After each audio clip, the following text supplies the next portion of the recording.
What's going on, ladies and gentlemen? We What's are up? here to talk about Batman. This is a full-on rant, okay? Oh man, You ain't seen the movie, leave. I'm gonna just leave. put that up front. Yeah, because we going in. We We going in tonight. Go It's not a game. description.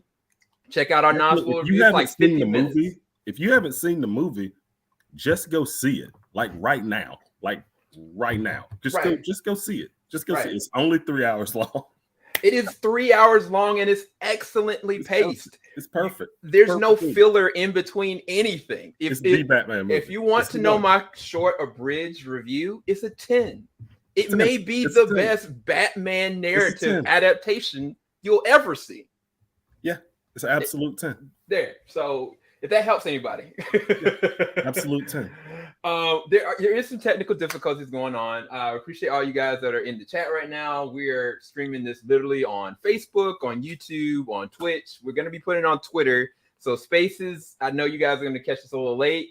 What I'll probably do is let you guys know as soon as Twitter is up, because we'll be doing this on audio format as well, which is very interesting. We never tried that before. Yeah. But me and other team member of JVS, Keeden, is here, and we are here to rant about the Batman. So we're just gonna go in. Hey, shout out to everybody in the chat. It's a lot of y'all. Good gracious. Nice. Wish Lucas was here. Lucas said he is not coming. He's not coming for any spoiler reviews. So that was the last and only time he'll talk about the Batman. Keeden. Yeah. You and I have been talking about this movie for now, 2 years, 3 years, roughly. Ever since they announced it, it's been on my mind. You know how I am with Batman, so I've been thinking about it the whole time. We did a trailer breakdown after the fandom 2 years ago. You're right. We did the breakdown. That was you and me. We did the whole breakdown in that trailer. The end of that trailer, the very last shot of Robert Pattinson and just his look, I was like, we talked about it. I was like, is he mentally unstable? Is that what we're gonna get? Are we gonna get a mentally unstable Batman? We're gonna get a crazy Batman. And he's man. And the answer is yes. He is unstable as everybody in there, to the point that Paul Dano, who was amazing in 2 scenes. Movie. He had 2 long scenes in the movie. Right. And he knocked them out of the park. He knocked them out of the park. That man put on a show behind that glass. That from the moment Batman walks in and he just starts going and talking, I'm like, man, did he memorize this? Is this off the cuff? Because it was just so good and pulled you in. I'm like, this man is manic. This man is crazy, but also brilliant at the same time. Because see, I remember Paul Dano. I remember him playing a serial killer. Do you remember the movie Taking Lives? Oh, dang! I forgot about Prisoners and Taking Lives. Yeah, dude. Yeah. He was the young serial killer at the beginning. Paul Dano played him. And so I remember that's what flashed in my head as soon as they said that he was playing the Riddler. That was my first thought. I was I remember him, the guy giving him a ride in the car and then him killing him and stealing his identity at the opening of the movie. Bruh. Yeah. Look. So this is the thing about Paul, is that as brilliant as he is, right, there's not too much off on their motivations for vengeance between him and Robert, to the point that prison scene happened, or the interrogation scene that happened in the prison, which I'll talk about that soon. I started to question whether or not this man was literally having conversations with this Batman on the side, because I don't know if you looked at the opening shot. There was a binocular shot. I was like, oh, Batman just kind of checking out. He's checking out somebody on the side. Yeah. I never thought that was the Riddler, because then there was another scene with the same kind of binoculars that Batman was looking. Mm-hmm. And I was like, they're not working together, right? And I questioned it, that whole scene. But then you're like, oh, no, psychologically, Paul Dano thinks that they're working together. Right. That they've been working together the whole entire time. All this is their work together. And honestly, I don't think he intentionally tried to implicate Batman, but he could have. Like, all the evidence there that could have been like, oh yeah, no. Like, oh yeah, he got him out into the open for me. I took the shot. Like, we were working hand in hand. No. Man, I'm still in shock and awe. I couldn't see it till late, so I didn't see the movie until last night. I saw it last night. And when I got out, we talked on the phone. Like, we talked on the phone for a while about it because there was so much in it. There were there were so many different comic books that I felt like it reminded me of. The flooding scene pulled me right back to Snyder's 0 Year run. Yep. The whole movie was pulling stuff from the Long Halloween all day. Like, that reporter, I don't know if y'all caught that. That reporter's last name was Elliot. And then they were talking about hush money. And then the hush just was across the screen right as they said it. And I was like, wait, am I tripping? Am I tripping? Like, man, I was...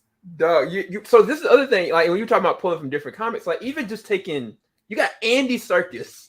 The amazing Andy Serkis. It's only maybe like, 3 scenes? Yo, Smeagol, he did it. He did the thing. Alfred, and it's like, this is an Alfred that we haven't seen on screen before. Because off kill, you're kind of like, oh, well, he didn't really do anything. But if you really listen, I only seen the movie once.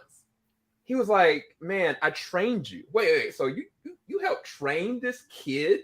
Meaning, and that's how they did it in Earth 2 Batman Earth 1. Yeah, Earth 1. Yeah. Yeah, that's how they did it in Batman Earth 1. And what was so good, and this is what I will say about this movie. This movie was a Bruce Wayne origin story. It was it was not a Batman origin story. This was a Bruce Wayne origin story because this guy was being a total jerk to Alfred this whole movie till he realized, I don't want to lose this guy. Right. And then at the very end, it dawns on him like there needs to be another component to me besides just Batman.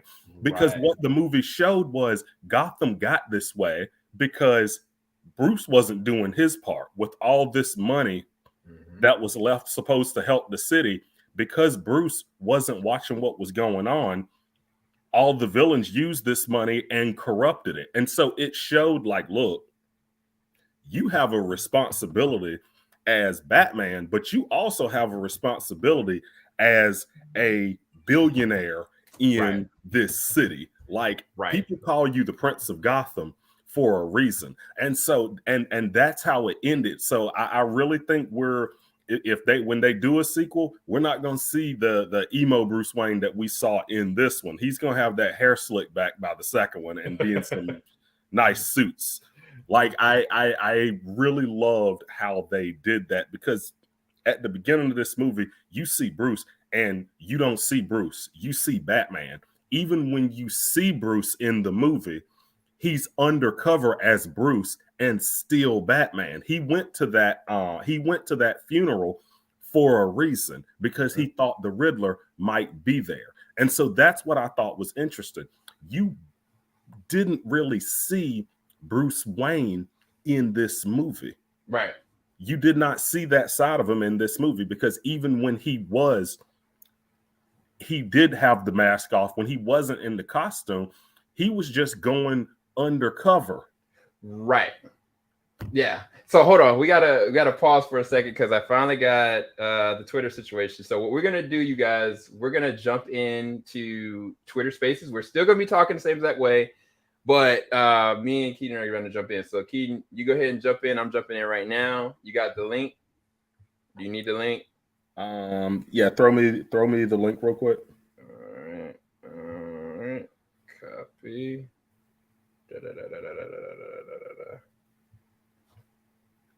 Oh yeah, that's it. Oh yeah. Any text it to you? Yeah, that'll work. Okay.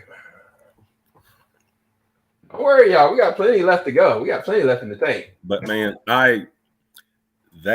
that whole the whole movie was just a good ride, and the pacing was so good. One of my favorite aspects about this movie was the fact that this was a detective movie. Like, I got Seven vibes watching it. Like, who is doing this? Who is behind it? What is the big picture here?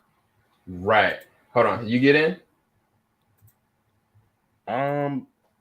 It's giving me the option to either set reminder or share. Okay, I am starting it right now. You should be able to get in now. And what we'll do, so we can be able to kind of help the people out there, I'm going to add you in as a host in a second. As soon as you get that'll in, work, and then I'll probably be able to jump in. What was I just saying? All right, so there's some people in. So now you should be able to jump in now. And then what I'll do is I'm gonna play the intro again, just so. Okay, it's letting me. It said I can start. I can start listening. All right, come on in, and then I will add you as a co-host, and then we're gonna go straight in. What's going on, people? We're about to kick this off in just a second. Cool. All righty. Keeden, do a request for up there. You should be able to request. Okay, yeah, just request sent. Okay, that works. Yep. Thank y'all for sticking with the technical difficulties while we figure all this out. Right. It's a lot of them. Oh my gosh. All right, you got your headphones in? We might need to do that. I'm just turning my volume down. Y'all can you still hear me okay on that end? Yeah, I can still hear you just fine. Okay, cool. But yeah, I'm gonna go ahead and just play the intro real quick, just so everybody can kind of get synced, and then we're gonna kick right back off. Is that cool with you? Yeah, that's fine. I got another person requested to come in here. Well, I'll bring you in a second, man. We may need your headphones for your laptop just because it may echo it. Just so. Oh, yeah. All right, I'm putting it on now.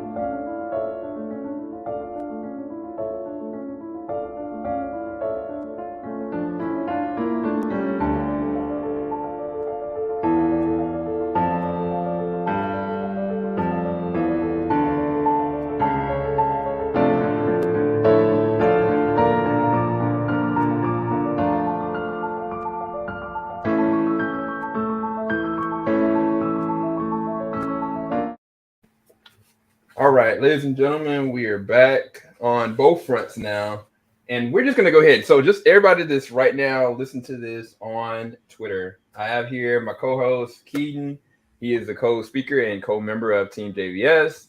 We've already kind of kicked this party off on YouTube right now, but we're also going to be doing this simultaneously on Twitter space. So some of you guys may want to jump in. That is fine. But we are talking about the Batman. Heavy spoilers. We've already kicked out a lot of it. And Keeden's about to break down some other things right now. So, Keeden, what was the last thing you were talking about? What we were, I was talking about the fact that this was a Bruce Wayne origin story. Right. The fact that we didn't really see the Bruce Wayne persona at all in this movie. We saw Batman throughout the entire thing, and anytime we even saw Bruce Wayne out of the costume, it was like he was still going undercover as Batman. Like when he went to the funeral, or when he went to the club, he was going there, and it's like, you know who I am, because he knew Bruce Wayne would get his foot in the door, and then he went right back to Batman. Right. Yeah. So that's the weird thing, and I kind of feel like you said, that he's not put on the actual other mask. The mask has always been Bruce Wayne. Mm-hmm. He is one of the first Batman that I can see that he really doesn't truly care what happens to him at all. Like, because the very opening shot, which is epic, and I didn't think it would hit me as hard, because I was like, we saw it in the trailer, like he, millie whopped this dude a couple times, hit him more, he's like, I'm vengeance, yada yada yada. Man, that was that Arkham City cape stun with the beat down. Y'all right. But this is the thing. Like, as scared as they were, they still got buck with this man. Oh, yeah. Shot at him a couple times. And like, but the way that he came about it, the narration, like it was straight up. I was like, this reminds me of one of the best noirs because he's completely narrating. He was like talking about how he's always got to be in the shadows and a place of fear, and he literally came out of the shadows like an animal, and proceeded to. And the thing that's interesting is because he had to, because the thing is, when we look at Batman. Right. This Batman is very different from any of the other ones we've seen. All the other Batmans we've seen, 6 feet tall in the 6.5 feet tall in the suit, bulked up. Robert Pattinson he's not the biggest guy. No. So he had this Batman had to be scary, right? He had to come out and try his best to strike fear into people. He had to have hands. When he walked out there with those steel-toed boots, I knew what was about to go down. Like, this Batman has nothing but Black Air Force energy. Like, it was like from the jump when he walked out. And that music, the build-up when they introduce him, chef's kiss. Right. But again, psychologically, this man got shot point blank range. They could have aimed at his head. He didn't care. He still was fighting with the same exact intensity. And it's not even just about him like trying to scare them to keep him off him. He was just trying to take them down by any means necessary. And it was so fluid because unlike, and this is not a knock to the Nolan films, because I think The Dark Knight is one of the best films of all times, period. Not even just on the superhero. Good movie. But the action scenes of Batman actually fighting don't hold up to me. And a part of it is the way that they're choreographed, and the part of it is the way that they're shot. And this is shot in such a way that you're seeing everything, every single moment, down to the moment when he went down to the iceberg and went looking for the penguin. Oh, yeah. And homeboys were trying to come at him. He went in knocking people out. Bro. The dude came in here with a bat, and he started knocking them out with the bat. Which also, the fights were good, but can we talk about how good the cinematography was? Absolutely. And how much better it made those fights, like the lighting and how they shot it. Like, it was just perfect. I want this movie to get Oscar nods. I want it to get Oscar nods. I'm going to say it right now. I want it. So no. So you know what? Like I had a discussion this today. We kind of broke down all the different. Like no, let's just go into it. What are you saying here, Keeden? Who needs to get nominations? Are you saying Greg needs to get nomination for cinematography only? Or are you saying Giacchino? Are you saying what are you saying? Where's the Oscars? I'm not gonna lie to you because Paul Dano as the Riddler was so good. He was not in the movie. I don't think he was in the movie enough for them to possibly give him a nod for Best Supporting Actor. Now I've seen the Academy do it though. I've seen them do it, and so they could. They don't give too much love to comic book movies, but he acted his butt off in that. Everybody did. John Turturro as Falcone. I hadn't seen this dude since Transformers 3. And so it had been a minute. So when they said he was playing Carmine the Roman, I was like, oh, Mr. Sector 7 running away from Bumblebee. Like, I don't know. That man brought it as Carmine. He was so good. Right. You forget that he used to act like for real. Like he used to have like, I think what was it, Do the Right Thing and something else. He got an Oscar nomination for it. Like the man can act. But he's been so funny for I'll be honest, many years. I had forgotten. Right. I had forgotten because this is the guy I was the last time I saw him, I think Big Lebowski was on TV, right? Right. That was the last time I saw him, but man, it was just good. And every single actor in the movie, I felt just did a great job. I still can't see Colin Farrell behind all that makeup. Right. Still can't see it. So this is the thing about Colin. Every single scene that he's in, not only do you not really recognize him outside of his eyeballs, but like he owns every single scene he's in. Yeah. Down to the small nudge jokes, the fact that he's mysterious, you don't know what he's truly capable of. Oh, yeah. He's playing his cards and he's not even a fully real. That's the other thing. every single character in this has evolved from the beginning of the movie to the end. Even Batman. Even Batman, every single one of them. And it's like, this is the first Batman movie. I know I told you this. This is the first Batman movie that Batman isn't overshadowed by the other villains. But that's not to say that the other villains weren't up there too. They were on the same equal playing field. Everybody. And so for me, I'm like, look, I think Paul, Robert, Collin could easily get nominations for this. They were good. Like, and I think that Greg, cinematography, he should, if not get nominated, win. Like, this is, I mean, the fact is, this man came off of Dune. He's about to make Dune Part 2. Like, like the cinematography of this is amazing. It was good, man. Giacchino's score should get nominated. But the reason why I'm saying that Greg should win for cinematography is this: the Batmobile.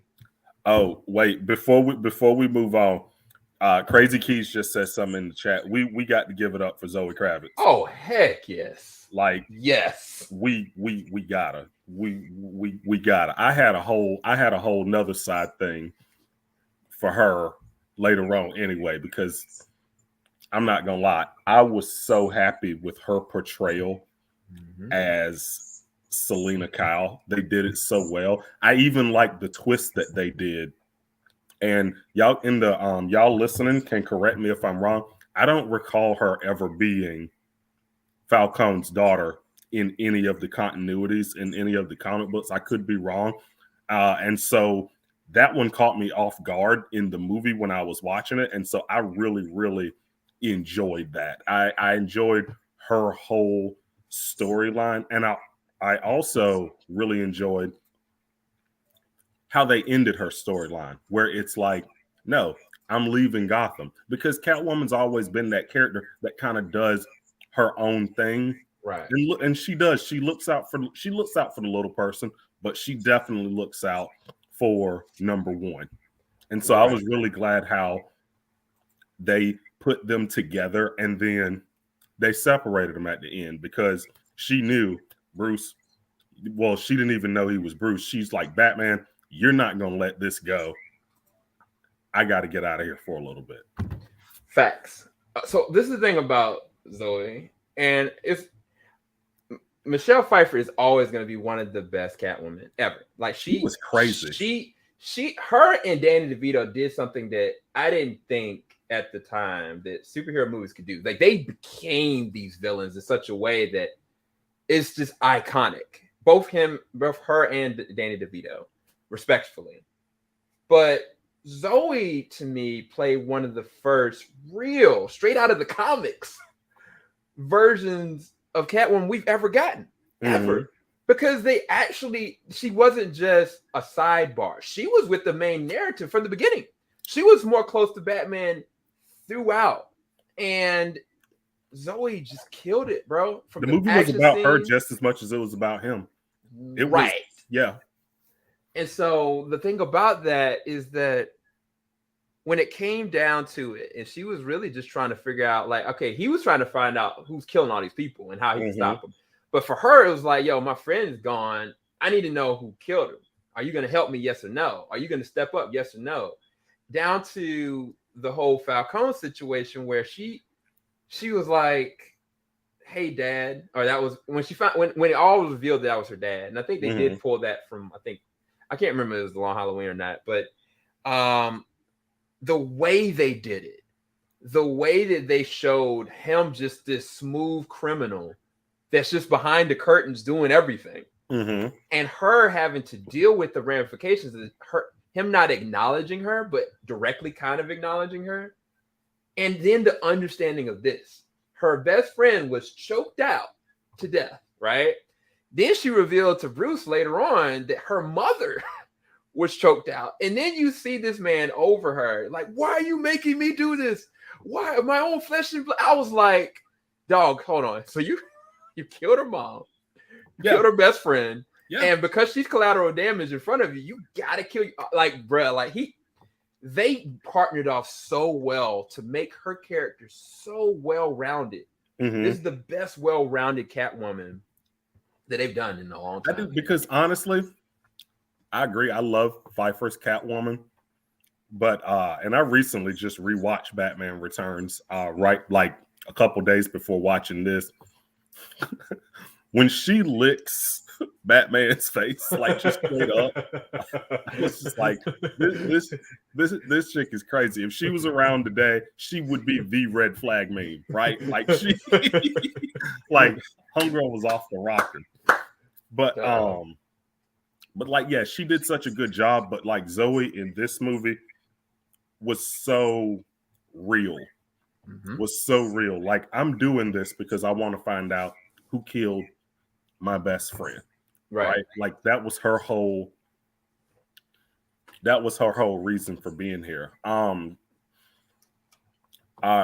speaking of other characters, Andy Serkis, he did a great job as Alfred. I know we touched on him before, but the scene in the hospital between him and Bruce was so good because, like I said, we do not have the Bruce Wayne that we know yet. And him coming to terms with, I actually care about Alfred, was a big part of him becoming Bruce Wayne and coming back out of the shadows a little bit, at least in one side of his life. Right. No, I think that's perfect because this is the thing about that. Sam, I think you muted yourself on StreamYard. Wait, can y'all hear me? Yeah, we can hear you now. Okay. Yeah, no, I think I completely agree with that. The thing about that scene is I think that was the first time that they really truly clicked. Like Bruce, I think he kind of was like, yeah, I kind of need Alfred, but I really don't. Like, I don't really care what happens to me. And this guy just being around, like he owes me something. Kind of like a spoiled kid, but really deeper than that. Like he just pushes everybody away. And like when Andy was like, this is not your fault. This is my fault. I was the one responsible for protecting them, just like I'm responsible for protecting you. Yeah. I was like, dang, like that's never been a part of this. This never been a part of, like, it's always been, yeah, like he's a surrogate father, like he, you know, protects Bruce because he chooses to, because he doesn't have anybody else. But no, this Andy's version is taking ownership of the fact that no, I'm your father and mother's keeper as much as I am your keeper. Like, wait, hold on, Alfred, did you have previous military training? Is it I don't know, you've been looking at Bel Air with me. Is it like the Jeffrey situation that Jeffrey? All right, that's a whole nother rant to go on. Like, I'm pretty sure that Jeffrey from Bel Air like used to be a Kingsman. Like he had to be. Like something's up. But we're gonna talk about that later.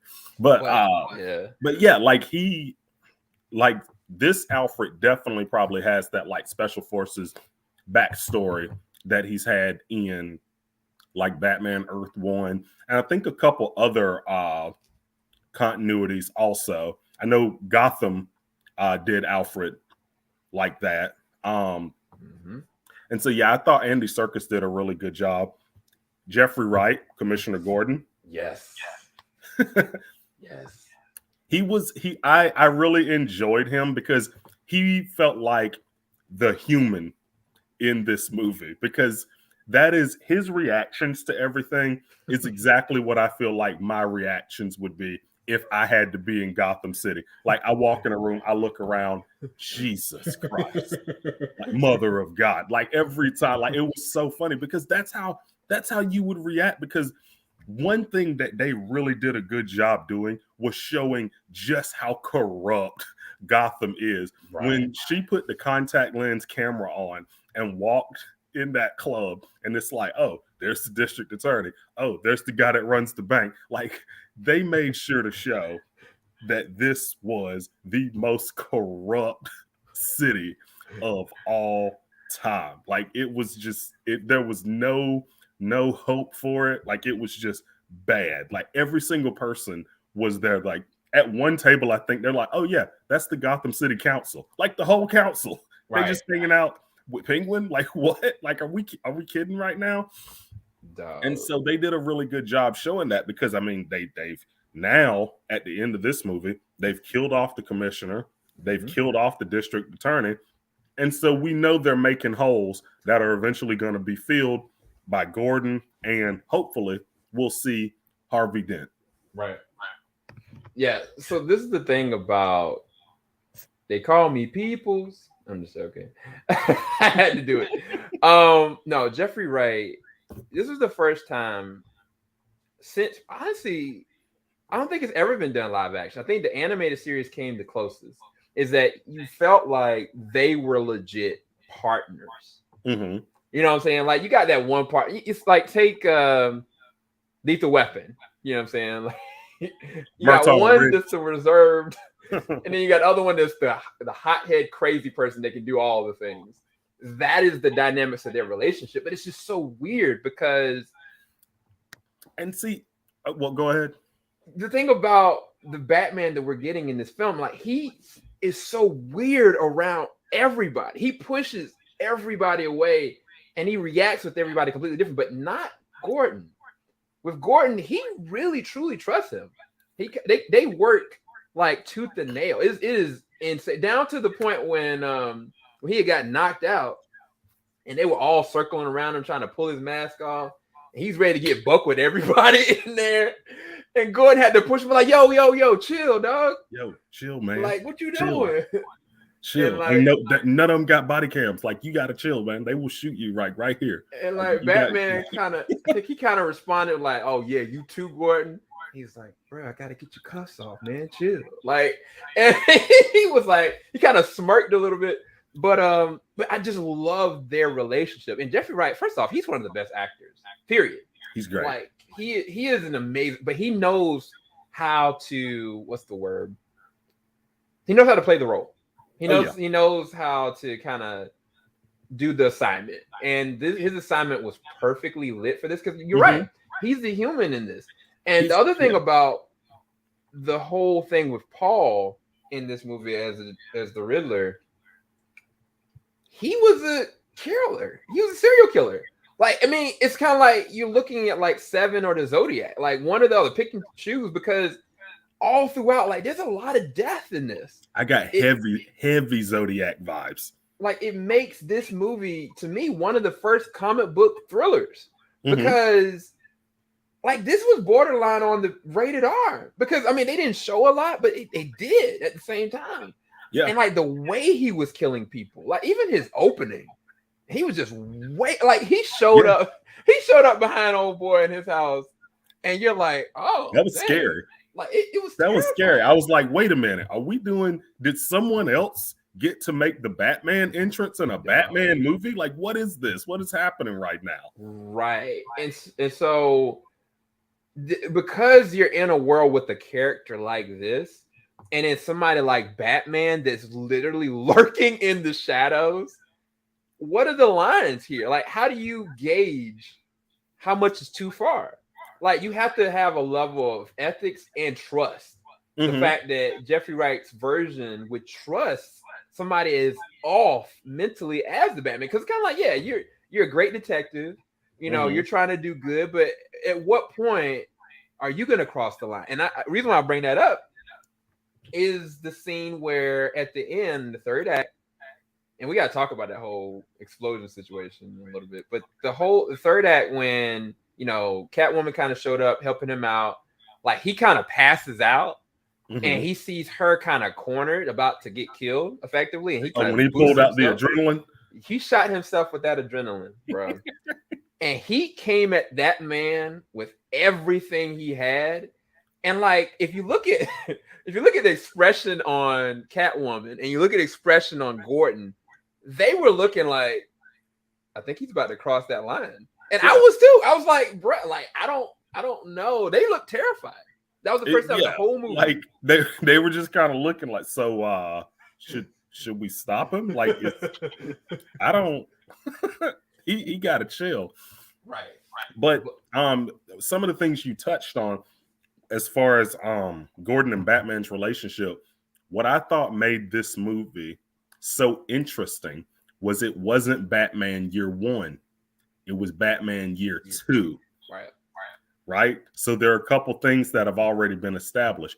Everything hasn't been established, but there are a couple things that have been. And so when we come in, Batman already has that rapport with Gordon because all of that, because we've seen year one stuff.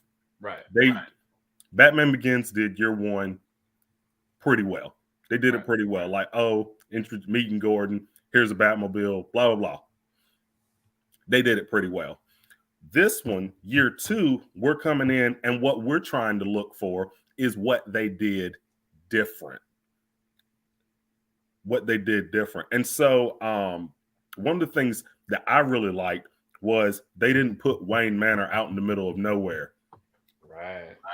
It was right in the middle of Gotham City, which that makes more sense, right? Like Batman's going to be where the action is. He's going to be close by, right? The bat signal was already up, which I always thought that was kind of interesting just because this is a vigilante and the police are working with them, but at the same time, they're not. Right. And so they didn't really even jump into that because it seems like Gordon is the only one that's cool with Batman. None of the other cops are. Right. Yeah. And it's weird because it's a cesspool. It's a legit cesspool. Like, there are no good people here. And I mean, yeah, year one did a great job. The year one animated, did it, I think, the best. It was literally perfect. If you take that movie and then come from here, you realize, some of these cops are quick to turn. You know what I'm saying? Like, there's some that are good by choice sometimes, but honestly, yeah, they don't.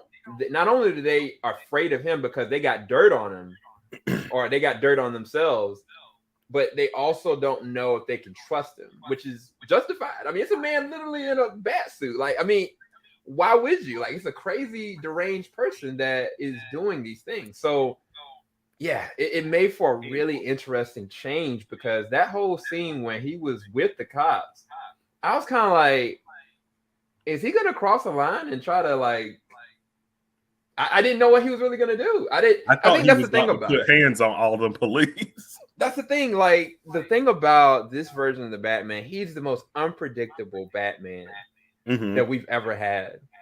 Because while he is a great, and that's the other thing, like, they actually use him as a detective.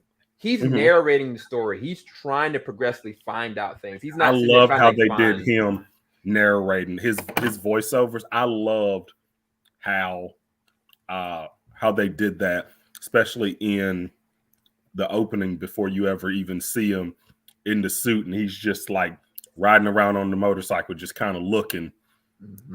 And it's like when they show the bat symbol, and he's like, it's not just a signal, it's a warning. I was just like, I got chills. I'm like, man, he is not here to play. He's here for one reason and one reason only. Nobody's seen Bruce Wayne in forever because he's a recluse, because this man has just been out here at night beating the brakes off of criminals. Bruce Wayne doesn't exist. It's just Batman and these hands and these steel-toed boots, and they all about to be on you. Yeah, no, I think that's perfect, because the other thing about this is, again, I brought this up before, is that he's just so awkward around everybody, right? Like, take the personal boundaries he had with Catwoman. Like, it wasn't like, I mean, yeah, he was starting to catch a little bit of feels, but the boundaries that he had from like he just was all in her face trying to size her up. Because I wonder if in his head, like, he was like she seems all right, but I might have to lock her up for real. You know, like, I think that's why he was so there. He was attached kind of down to how he interacted with Alfred. Like, he just like off-putting. And then the other thing was the thing that it kind of, that's why I was talking about the progression of how this story went, is when he saw the kid, he just stared. Like, he didn't try to comfort the kid. He didn't smile. Like, he just stared for a long period of time. And I think the dialogue went something along the lines of that, because he was, I think he was narrating this. He was like, well, a lot of times at night times I have to record what I'm doing. I want to rewatch it all over again. Mm-hmm. But when Alfred was looking at the footage, he didn't relook at that. But Alfred got to see his peripheral, that he was just staring at this kid and soaking all this pain in that this kid was giving off. But then as it progresses, the kid just deals with all these other things, not just the loss of his dad, but like when literally the levees broke, when the water came in and he was about to drown, he was about to die, down to the very last moment with their interaction of him finally actually helping this kid and the kid trusting him to have his back. So he came from a place of vengeance to the progression of a place that this place needs hope. I have to be completely different, because if I go down the line that I'm going to be just no different than the people that I'm with. And I know it sounds simple, but the way that it was written, it was so specific. This was a Batman he was still that man on a mission, but you really got to see this guy's broken. Like, this guy has some serious mental health issues. Right. And you saw both of them. And what they did different in this movie was Bruce Wayne, still billionaire, but you don't see his money in this. Not at all. You don't see him paying ballerinas on yachts. You don't see him flexing. You don't see him wearing designer suits. You just see him, and he's raw. He doesn't care about the money. He doesn't care about any of it. He is just there to fight crime, because in his head, his dad was perfect. And that's why in the movie, when he thought that his dad was corrupt, dude blue screened. Yeah, dude, like blue screen. Like, what is happening? Like, my man screenshot it in the middle of that movie. Like, he was messed up. Like, what am I doing here? Who am I fighting? Am I the villain now? Right. And then after that, it turned into like a movie about class disparity, because you look at the Riddler and Bruce Wayne, and in this movie, they give them similar backstories where, oh yeah, they're both orphans. And that's what I loved about the Riddler's rant, when he's like, you're not an orphan. You lost your parents, but you're not an orphan. Like, I'm an orphan. You're not an orphan. And that's what I love, because so many times it's like, oh man, poor Bruce Wayne. And I get it. Like, your parents are close to you, and losing them would mess anybody up. But $1 billion certainly would make it easier, right?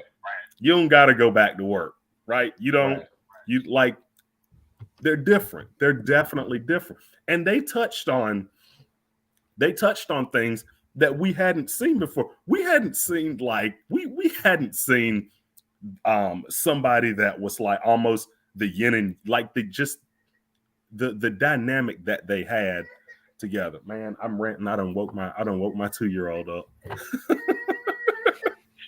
Oh no. Oh man. Well, Sam, you keep everybody talking. I'll be right back in like 30 seconds. All right, I'm gonna mute you real quick. Oh crap. Okay, so yeah, no, man, that totally threw me off, because I feel him. So yeah, no, this is the thing about that, you guys. I love the fact that conversation happened and Bruce's foundations were just completely leveled, because this is the first time in a very long time that we got to see Bruce and Batman outwitted mentally and emotionally. Like, he lost his foundations because he was like, man, my mom and my dad may be corrupt. My mom is psychologically imbalanced. Does that mean that I've inherited that psychological imbalance? Am I certifiable? Possibly. Is that something that's been passed on to me?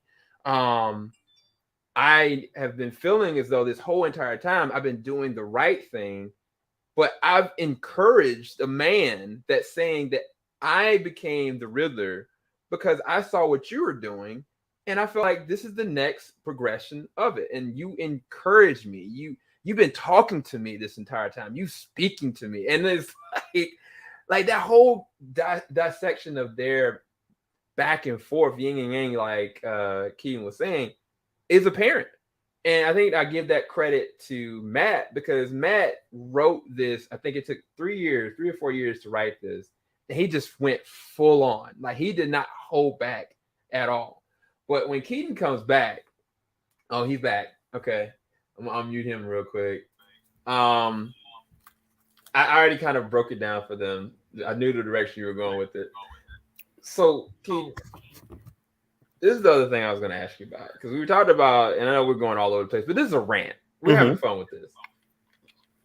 We knew how this was going to be. I said it from the jump. As soon as you said we were going to do a rant, I was like, we're about to key and peel this thing. We're about to go in. How did you, before the movie started, right? How did you feel about the Batmobile when you first, saw it and, kind of like, okay, what's going to go on with this, to how they executed the Batmobile? Because you talked about Greg and his cinematography, but that chase scene and the way that they did it, I wanted to ask you that since day one. When I first saw the muscle car Batmobile, honestly, my very first thought was, all right, somebody liked the Fast and the Furious movies. I get it. Like that, right. They're in now, right? And I thought it was kind of open, especially with the engine in the back. I'm like, is this the armored vehicle that we've seen? Or is this going to be one of those things where it's in it for 5 minutes and gets destroyed? Right. And I was hoping it wasn't the latter. And it ended up not being. Mm-hmm. And I was wondering how they were going to use it. Like, right. Okay, he has a jet turbine on the back of this car. Is he really going to be like zooming down the street at like 300 miles an hour in a jet car? Like, are they going to make it make sense? Right. And they did it really well. I feel like you didn't really see the jet turbine part coming. It looked cool, and it probably helped with the acceleration, but it didn't have it going like 300 miles an hour down the road. No. But it served its purpose. And it was like when it fully got powered up and the hood was glowing in the front and everything, I was like, this Batmobile's scary. Like this, right. Like you could hear that Batmobile coming from a mile away. Like that Batmobile was scary. It rolled up on you like a freight train. And that was what was so good about this. The Batmobile, the chase scene in this movie was one of those things where we were watching and we were like, I don't know how this is going to go, but we know it's not going to go Penguin's way. Like we didn't know what was going to happen in this chase scene, but as we're sitting there watching it, I'm just like, ain't nothing getting away from that Batmobile. Like, no.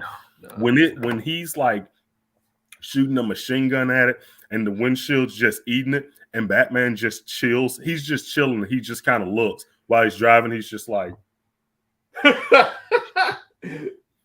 unscathed while this man is like emptying a machine gun at it. And he's just like, weird flex, but okay. Like he was not phased at all. And so I loved the Batmobile in this movie. It was pretty unique what they did with it. But I loved it. And honestly, even though it was a muscle car, something about it reminded me of the Batman the Animated Series Batmobile. Yep. Something about, and I can't put my finger on what, but it reminded me of it. And like that, just when he first powers it up and it's like over in a corner and he starts it and it just boom, like it's like it was that was good. It's like nothing's getting away from this Batmobile. Like, oh, it's about to get real now. No, I've been waiting for Keeden to talk about this because when I was watching it, I was kind of like, wait, what is that in the corner? I was like, that the Batmobile? And all you can see is the hood. It just starting to like heat up. And I was like, this joint looks like an animal about to come out of the shadows. Yes. And I was like, and then like the sound design you hear it revving, boom, boom, and like, and this is the weird thing. This is how you know that not only is Bruce psychologically imbalanced, but technically Oswald is too, because Oswald low key was having fun. Like he was kind of like, "Oh, you're crazy! Let's go." And he was, and that's what was so interesting. Like Oswald, and honestly, that's what makes a lot of Batman's Rose Gallery so interesting. Most of them aren't afraid of Batman. Like right. they'll fight him, and like Batman had Oswald scared at the end, but when he first walks in and he's beating everybody, Oswald just comes up and he's like, "Yo, you scaring my customers away. Let's just come talk. You done broke my bouncer's nose." Like, but he was not afraid of him. Right. At all. He was just like, "Look, man, you killing everybody, Buzz. Like, can you just stop fighting folks and just what you want?"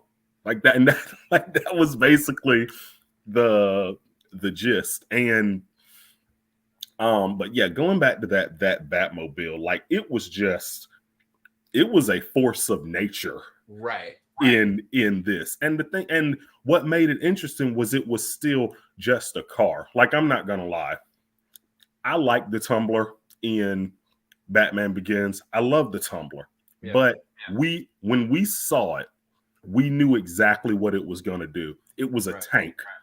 It was a tank, and it was gonna run through everything. Right. This was a different Batmobile because it was like it had to be mobile. It's weaving through traffic. But it's tough enough to take hits. It's flame proof. Like when it comes out of the flames, and that just goes back to the cinematography. Right. That scene alone, when they just let the camera stay upside down when he gets out of the car, even though they showed that clip in the trailer, it was still just as good. Right. It don't hit the same like in the actual film with context, because all of it is practical, you guys. Like this is the actual shot that was filmed, and you're right. Like, this is the weird thing. Do you think that Batman was kind of looking at these bullets hitting the windshield, knowing that it was bulletproof and not caring, or he really just didn't care whether or not any of those?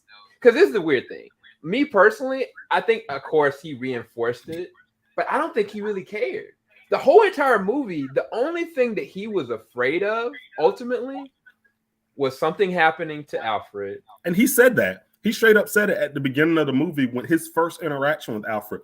I don't care what happens to me. Right. He let us know that from the jump. Like, I am the loose cannon in this movie.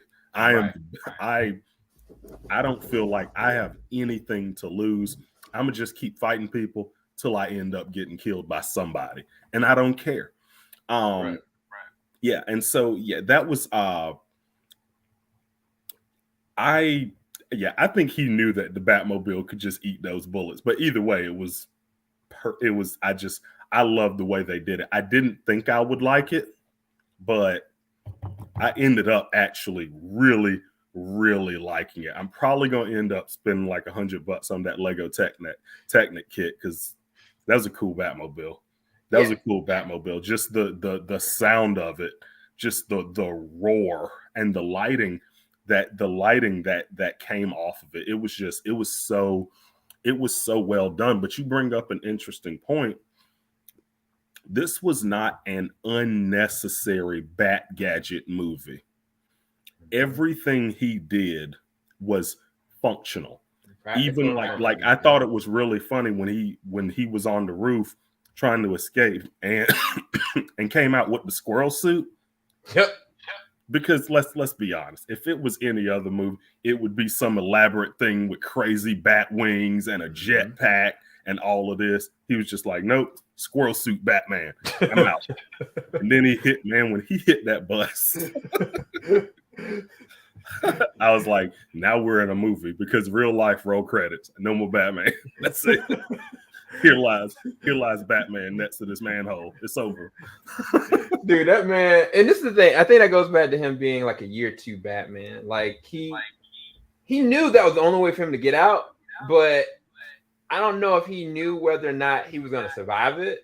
And when he hit that joint and kind of rolled out of there and kind of limped off, it's pretty funny, but it was also like, yo, that was very dangerous, bro. Like, you really could have died straight up and should have, to be honest. Let me ask you this, because we spoke on Batman's interactions with Catwoman. We spoke on his interactions with Gordon. Even though it was limited to like the bomb scene and the interrogation scene, how did you feel about his interactions with the Riddler? I'm going to say this, and I'm going to say it real carefully.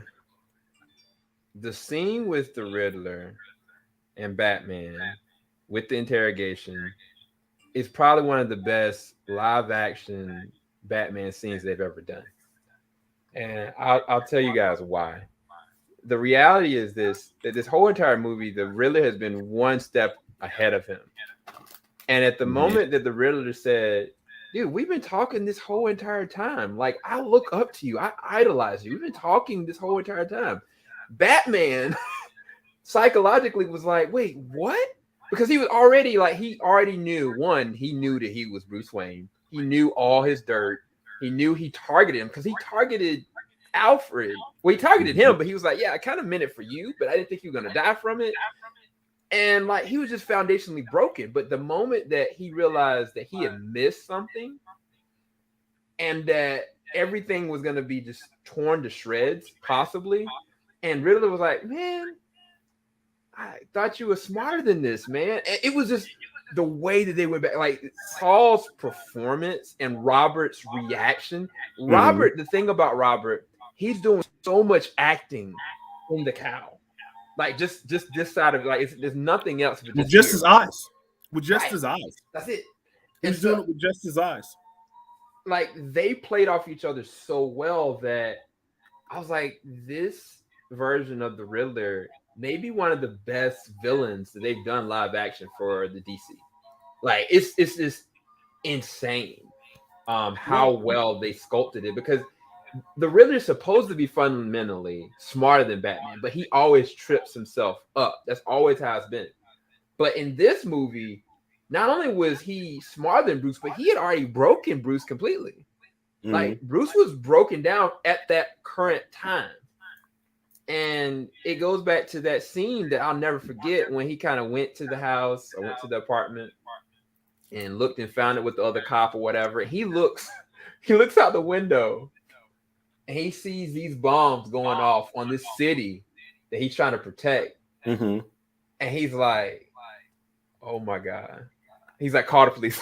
call everybody. Like, he dips out of there and it was like, you see the water sweep the whole city. Like Riddler was like, man, look, all of y'all corrupt.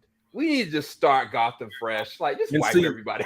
Sam, I'm not gonna lie. When they did that, I honestly thought that's where they were gonna end the movie, because Snyder's 0 year, at the beginning, Gotham City gets flooded, and then basically Riddler holds all of Gotham hostage throughout that whole 0 year arc. And it's like a beginning Batman story.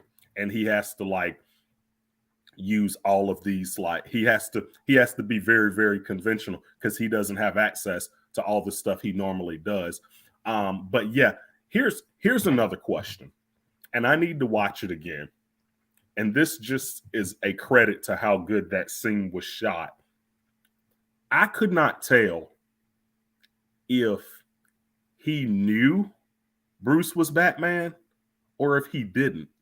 Because like before, he was always going to make Bruce Wayne a target, but I couldn't, there were, I can't remember the exact phrase, but it was like, there was a moment like throughout, I was like, oh wow, he knows that he's Batman. But then he says something and I was just like, wait, does he know that Bruce is Batman? Like I was actually a little bit confused. You know what I'm talking about? Yeah, I know what you're talking about. So I think this is the answer. And it's going to sound really weird. This is somebody that is mentally unstable. Mm-hmm. I think on the surface level, like the part of him that's coherent, he knows that Bruce Wayne is Batman. But a part of him's like, yeah, Bruce Wayne is really just kind of a facade. Like, we know what your real you is, the Batman. And I think that's what it was. I think that for him, he was talking to Batman. He's like, man, you already killed that other side of you. Like, that doesn't exist. Like, you're and that's why I think in the interrogation, that was one of the first things he said. He was like, something around the lines like Batman, Bruce Wayne, and he just kind of said it in such a way. I was like, yo, because Bruce was looking at the cameras, like, I thought he was saying right then that he knew, but then like halfway through, Bruce almost made he makes a face because it's almost like he's and I think someone in the chat said this, like he almost looked relieved because it was like, oh, he doesn't know. That's how it seemed. And that's how it seemed. And I was first off, when that scene ended, I was just awestruck, like, Jesus, this man just acted his butt off. Like I was so immersed in that scene. Right. And like the way he was just shifting gears, the way he when he realizes him and Batman aren't on the same team, he's like, this isn't how it was supposed to go. And he's just sitting there losing it. And I was like, okay. Because so many times in Batman, they don't show that these criminals are insane. Like, we know the Joker is crazy. He's the one that always belongs in Arkham. But we never see the other criminals' insane side. Right.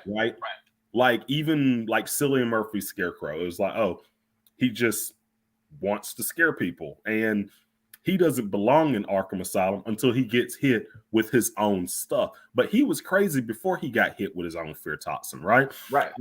And so that was one thing I liked that they showed. They were like, look, Riddler's probably one of the smartest people in Gotham City. But he's also very much a psychopath. He's also very much a psychopath. And one thing they didn't really touch on, they mentioned it just a little bit, was the fact that he was working as a forensic scientist at the GCPD before all of this occurred, which makes sense because it's like, okay, he probably saw the corruption going on right then. He was like, yeah, he had it, like it was all there the whole time. And it was, his I really enjoyed the interaction between him and Batman, because Batman was just trying to hold back all this rage, and the Riddler was just like poking him, like just poking him, like, I killed all these people, I ain't done killing yet. And just seeing the look on his face when he's like, you haven't even solved my last puzzle, you didn't even notice. You should have pulled the carpet up, dog. Like, I'm about to mess it up even more. And going back to the class disparity thing, the way he had followers. Oh my gosh. It's like because he had this straight up. because he had this eat the rich mentality. He did. Like, I can say it just like that. He had this like eat the rich mentality. And remember the guy that was at the funeral that Bruce Wayne kind of chatted with, that showed up later on as one of those criminals. Right. Because they just feel like they're nobodies. They don't matter to anyone. They don't have any money. They can't get a job. And so these are people that have already been pushed to their limits mentally because they broke. And that's why Riddler was so angry with Bruce Wayne, because he's like, he's not an orphan. Right. I'm an orphan. He is not an orphan. And he doesn't get to, he can't sit with us. Right. Like, he was just like, he can't sit with us. His parents are just as corrupt. And it was just, they did a really good job showing mental instability on both sides of the coin, Batman and Riddler. Yeah, they're two. Batman's one bad day away from being Riddler. It's a fact, right? Like, it only takes one moment, and if he didn't kind of like interact with Catwoman, if he didn't have Alfred, I honestly feel like he would have long past done that at a certain point. Because if you don't really care about yourself and you don't care about how your soul reacts and interacts with other people, eventually you start caring about the people and you just go proactively trying to get the job done by any means necessary. And they still kept Batman's code. He never interacted with the gun. Like he tried to stop people from using guns. It's very fascinating. Down to the very last scene of him actually helping people. I think that's another thing. Like there are some scenes, and I guess in the Nolan universe, where Batman kind of like openly helping people on, but this Batman in broad daylight is helping people, and it's just something about seeing it visually. When he lit that flare in the water, I was getting like 10 Commandments vibes. Like the way he was like leading everybody out, I was like, this is different than anything we've seen. We always see Batman running away, trying to get away as quick as possible because he's wanted by the police. But in that moment, it was like everybody's like, yo, I'm just trying to survive. Right. Please leave me. Right. And that's what made it so good, because this entire movie, it had just been him beating the broad daylights out of criminals. And in that third act, it shifted from beating the brakes off people to saving as many people as I can. Right. Because that's one thing I guess we didn't talk about is when the water came, bro, there had to have been a lot of death.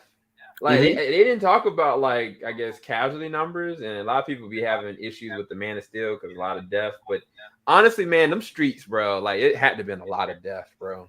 And honestly, that's the thing. I think this second movie, because I know he wants this to be a trilogy, but the way this movie ended, they're in a really rough.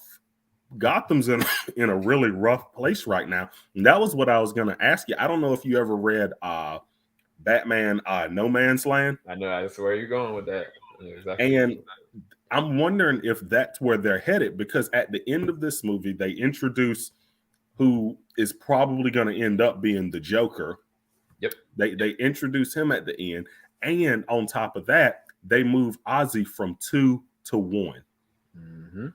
So Penguin is now number 1, and there's going to be a power grab. All of Gotham is flooded.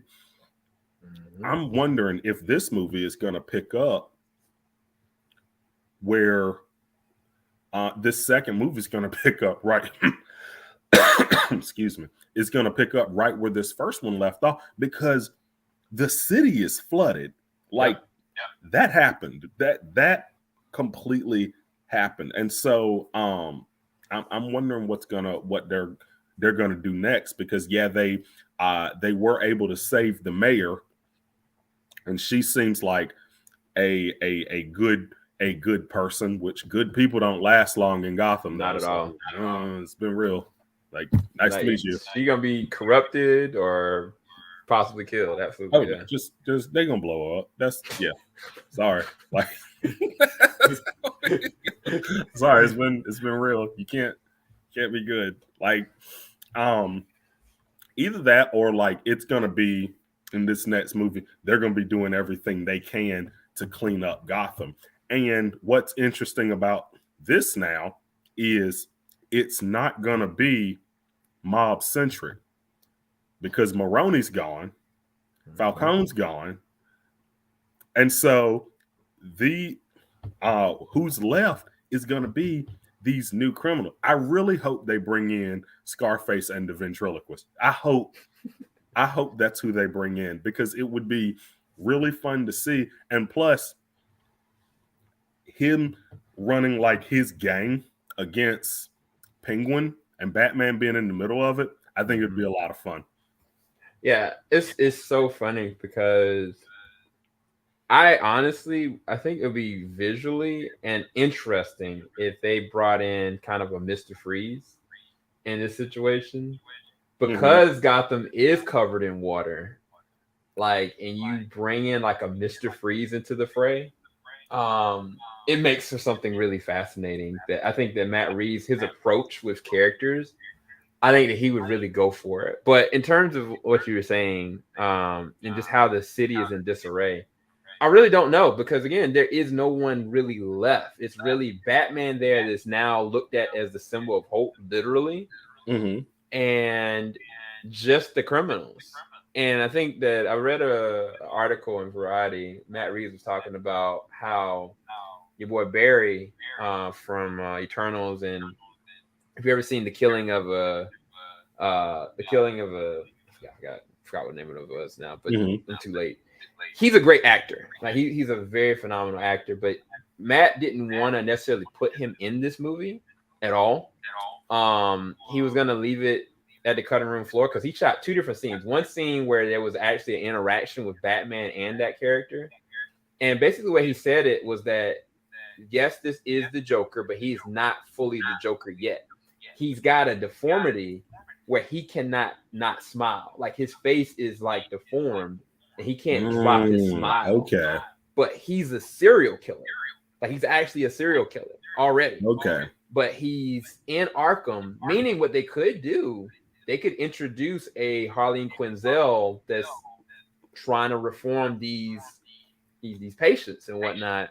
But I think that the way that he kind of put it is that there may have been an interaction with Batman early on and he put him there.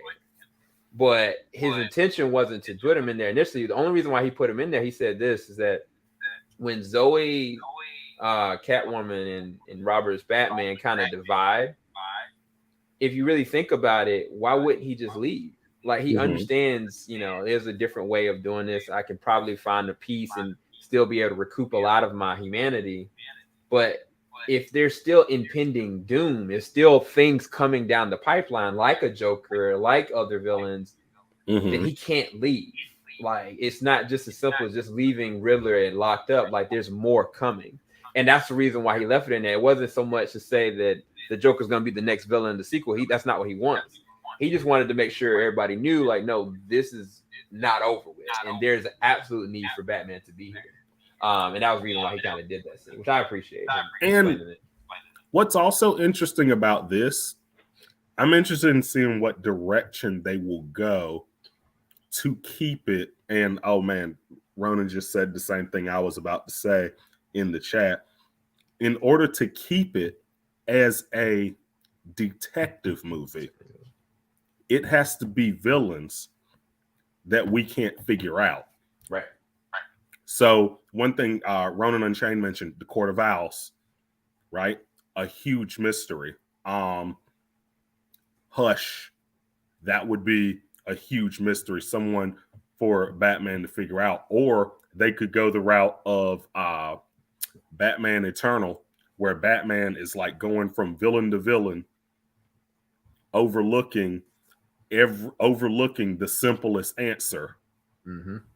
And thinking it's one of these big villains when it was like Clue Master all along. So I'm really interested in seeing what they do to keep it with this feeling, because this works. What they did here, it works. And it was a detective movie. It was him trying to figure stuff out. With a lot of Batman villains, it's not even figuring it out as much as it is just tracking them down. Like, yeah, Joker's crazy. We need to put him in jail. Right. This movie, I don't know who the Riddler is. I don't know what he wants. I don't know what he's planning. And that's what made it so good. It was him figuring out the plot along the way. And so I think a good direction to be would go Court of Owls or Hush, another mystery, right, to figure out. Yeah, because you can still keep villains in the fray, because just like they used Oswald, like Oswald wasn't front and center, but they utilized him well. And the thing about it is that we picked up a couple different things. We talked about this. He is a little mentally unstable. He's not afraid, but he's not fully realized either. And we don't know what he's really truly capable of. We saw him use his gun, in a very precise way, but we don't know what he's capable of from this point in a place of power. You know what I'm saying?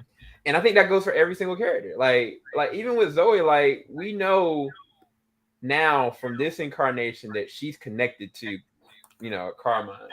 Mhm. But this is the thing about that. We've always like, okay, Catwoman is a thief. Like, but is she really bad? Nah, not really, But the fact that her father's got that much darkness, that adds a whole nother level to I her as see what you're well. saying. You know what I'm saying? Because he said, I think it was something along the lines of like, don't do it because you're gonna be just like him. You cannot Mhm. do this. Like, you have to stop. And every single character is like so malleable, and I really truly appreciate what Matt did with it. The person that I was talking about, or the movie I was talking about, was The Killing of a Sacred Deer. Okay.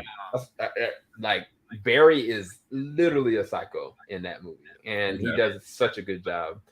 But yeah, no, I think A Court of Owls or Hush Story would be perfect for this. But I mean, they could go the route of The Long Halloween. They could progress it that same exact way and just Mhm. modify it. You know what I'm saying? But if they do A Court of Owls story, I think that there's ways that they can interweave certain villains as well. But this, all right, we got to get down to the nitty gritty because we don't want to leave everything in the cutting room floor because we are going to be having like a full spoiler discussion with a whole lot of people. So this was just our rant. Mhm. But I got to ask Keeden this. Okay.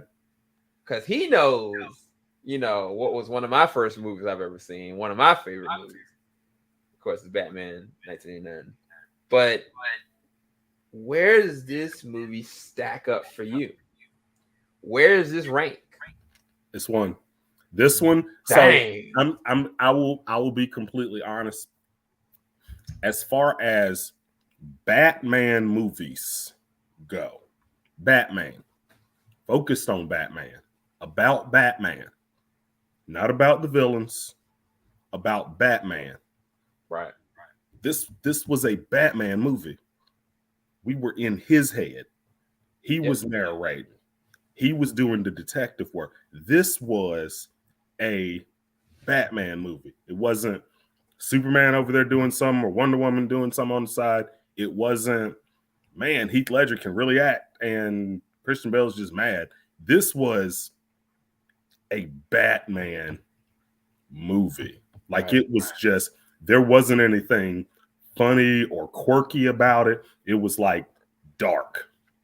It was dark. It was just as dark as what we've seen in the comics.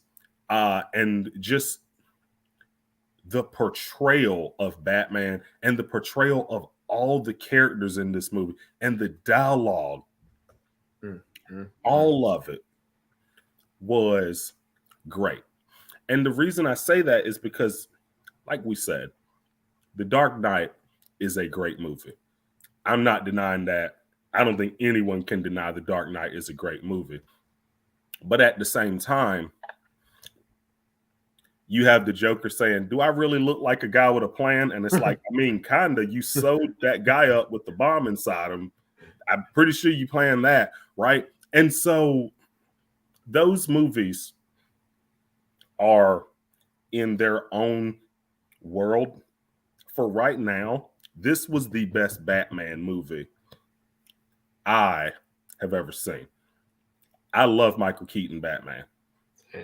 Batman Returns, retire it to the rafters, jersey number way up high. Like, it will always have a place in my heart. 89 Batman, Michael Jordan. It's up there. Right. It's up there. Space Jam, like, it's up there. Right? This movie right here, though, it was something special. It was something special because it didn't hold back. And I like how, more than anything, it portrayed Batman's mental health as being just as bad as the criminals. Right. Because that's real. That's real. This one felt real. Right. This one felt real. It wasn't there was no time being wasted. It was a detective story. I don't think we've ever had a live action Batman detective story. Right. We never have. We never have. I mean, the closest we got was maybe the Mask of the Phantasm. Even that, it was just a good narrative, but it wasn't on live action. We never had it. We never had it. Right. Like this was a detective story, and Batman is the world's greatest detective comic. He was a detective in this. Yeah. So I'm gonna say this, and I'm probably gonna trigger a lot of people because it's a statement, and I'm gonna ask everybody the question. Matter of fact, anybody that wants to answer this question right now on our Twitter, it's in the Twitter space, they can comfortably tell me this question. But I'm gonna start with the statement first. I believe that this is the best Batman movie from a narrative standpoint that we have ever had or may ever have. Like, this is effectively the best Batman story. I think The Dark Knight as a film is a masterpiece. Mm-hmm. I've seen The Dark Knight probably in the theaters like close to 30 times in the theaters, which is insane. I've never looked at a movie that many times in the theaters. I think Nolan directed it perfectly. It executed itself perfectly. Heath Ledger gave a perfect performance, right? But let's get down to this because this is a rant, and I would never do this in a spoiler review, so I'm gonna do it here because I like to screw people up. What is it about The Dark Knight that's better than this movie? I want somebody right now, wherever you are, on YouTube, on Twitter Space, to tell me why The Dark Knight is better than the Batman as a Batman narrative. Just anybody. Like, I really want you to tell me. I'm challenging you to tell me right now. Only reason why I'm gonna bring this up, and I'm gonna break some stuff down too. And I know Keeden's gonna definitely compliment to it because anybody, I'm leaving the challenge up to you right now. Yeah. The thing about this film, and we talked about it, the performances across the board, there was no weak link with the performances at all. In The Dark Knight, you have a actor that gives the performance of his lifetime. Nobody can take that away from him. Yeah. But everybody else, including Christian Bale, were second tier to him or lower. And I'm not knocking Maggie Gyllenhaal. I'm not knocking Gary Oldman. I'm not knocking Michael Caine. Yeah. Phenomenal. They're great actors and they're great casting. But what is it about? Because I mean, I'll go back to another thing, like cinematography. The IMAX that's completely shot in IMAX looks beautiful. But again, I'm going there because I need people to tell me. You know what I'm saying? Like, don't just give me, okay, this moment in The Dark Knight is just so iconic, but I want you to tell me why, from a narrative standpoint, The Dark Knight is better than this. And I left it open to anybody in chat. I'll put the chat in right now. While we are waiting for people to answer, this is what I will say. When you ask me the question, like, as far as Batman movies go, me growing up with the animated series, 89 Batman, the Justice League show, Justice League Unlimited, all the Batman movies in between, Batman Returns, Batman Forever, Batman and Robin. When you look at all of those, when you look at all of these comic books over the years, Batman has lore, especially on paper.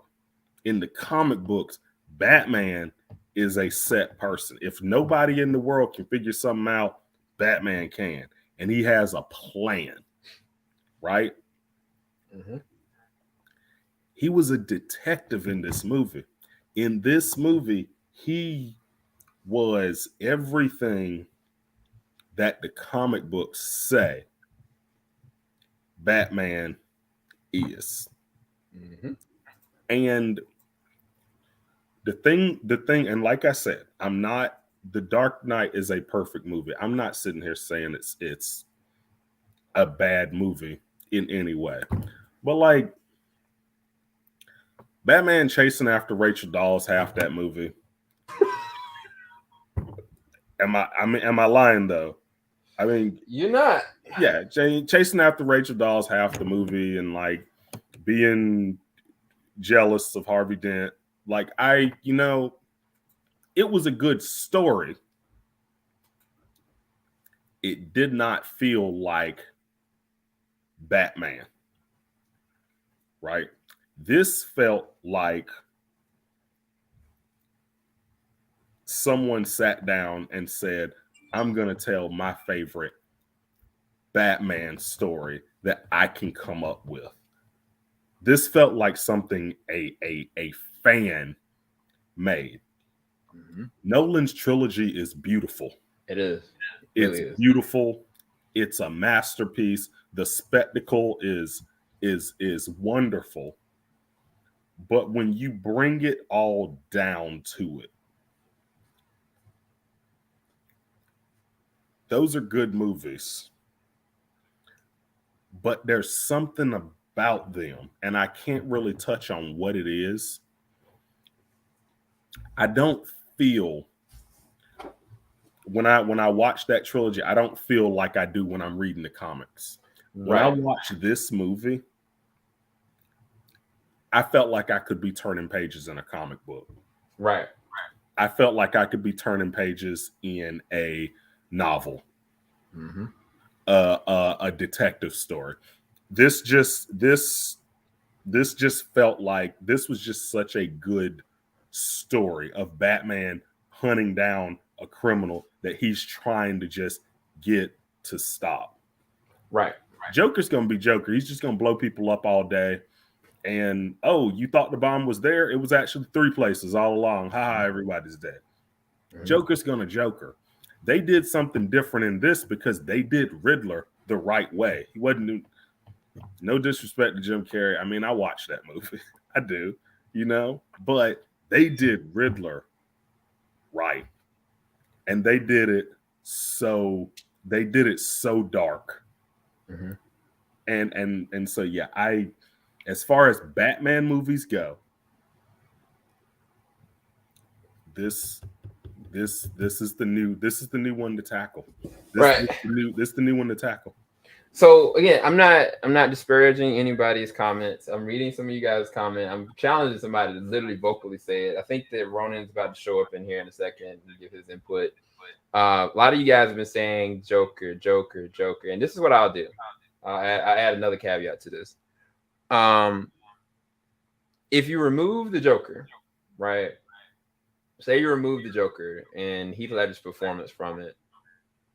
Does The Dark Knight function as a Batman film? Let's do the same exact thing. Let's remove. I think that's difficult, Sam. No. This is what I'm doing to help. Yeah. Remove Paul Dano from this film, and just the whole entire time, Batman, he never finds who's the killer. The whole entire time, like just remove Paul Dano from the movie altogether. Remove Heath Ledger from the picture altogether. It definitely deflates the whole entire movie. Absolutely. I'm not saying that. But which one of those, if you remove both of these main villains, functions the best as a Batman film? So here's one thing I will say.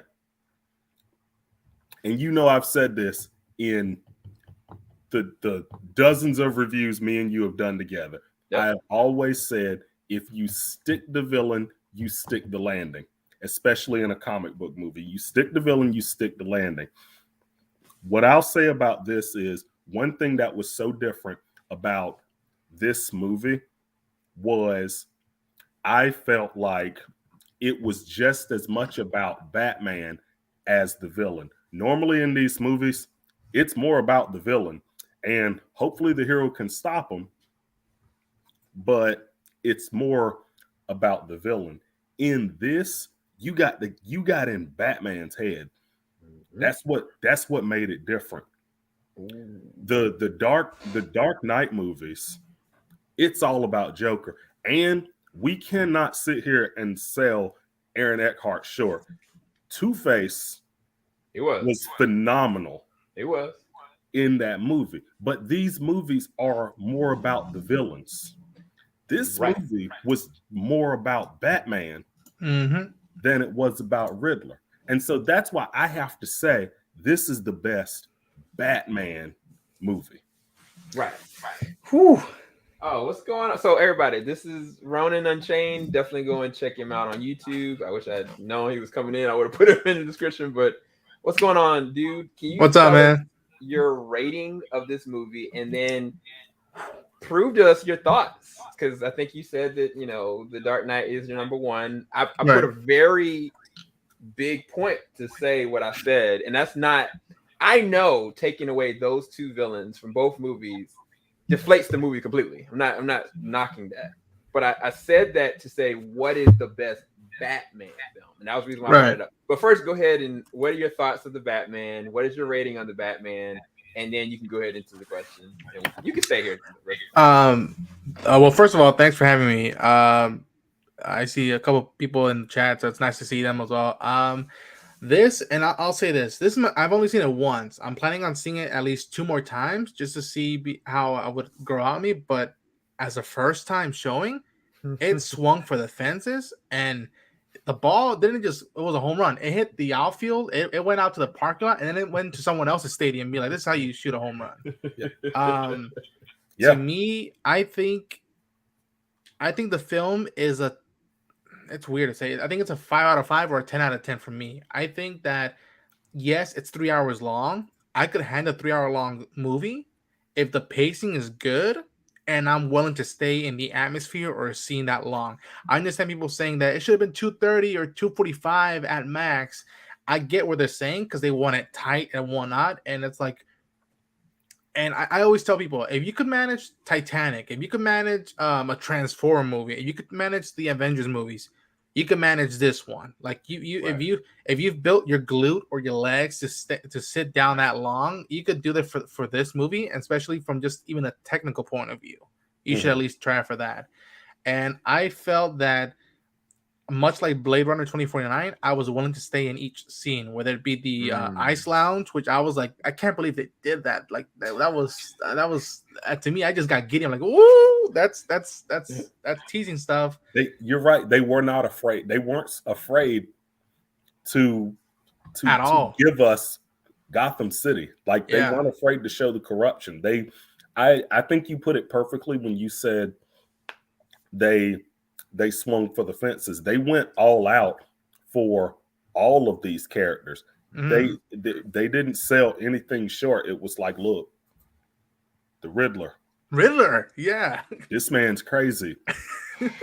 he's on the next level. And what I also love is they still give it that real perspective that showed people outside in the real world get infatuated with these evil people.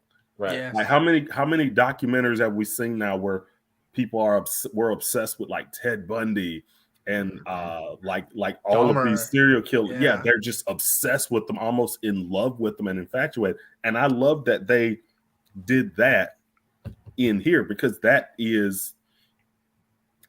brings so much more to the table. That's a lot more that you have to worry about. And I think that is where these rogue galleries are going to spiral from. The thing, too, is when I'm looking at The Dark Knight, because we're saying right now we have to compare The Dark Knight to the Batman. Right. What makes it so difficult is before The Dark Knight, there was Batman Begins. And after The Dark Knight, there was Dark Knight Rises. All right. Dark Knight Rises broke my heart. Really? Okay. I can do a whole nother thing about that. But part 2. Because of that, it kind of brought down what The Dark Knight did for me. Interesting. Yeah. And so it's whenever you have a trilogy, which is why I'm really excited about where Matt Reeves is going with this, because once there's more than one movie, you got to look at all of them. Right. You got to see the full story. I'm not going to watch Homeward Bound 2. I got to watch the first one. You got to watch the first one, right?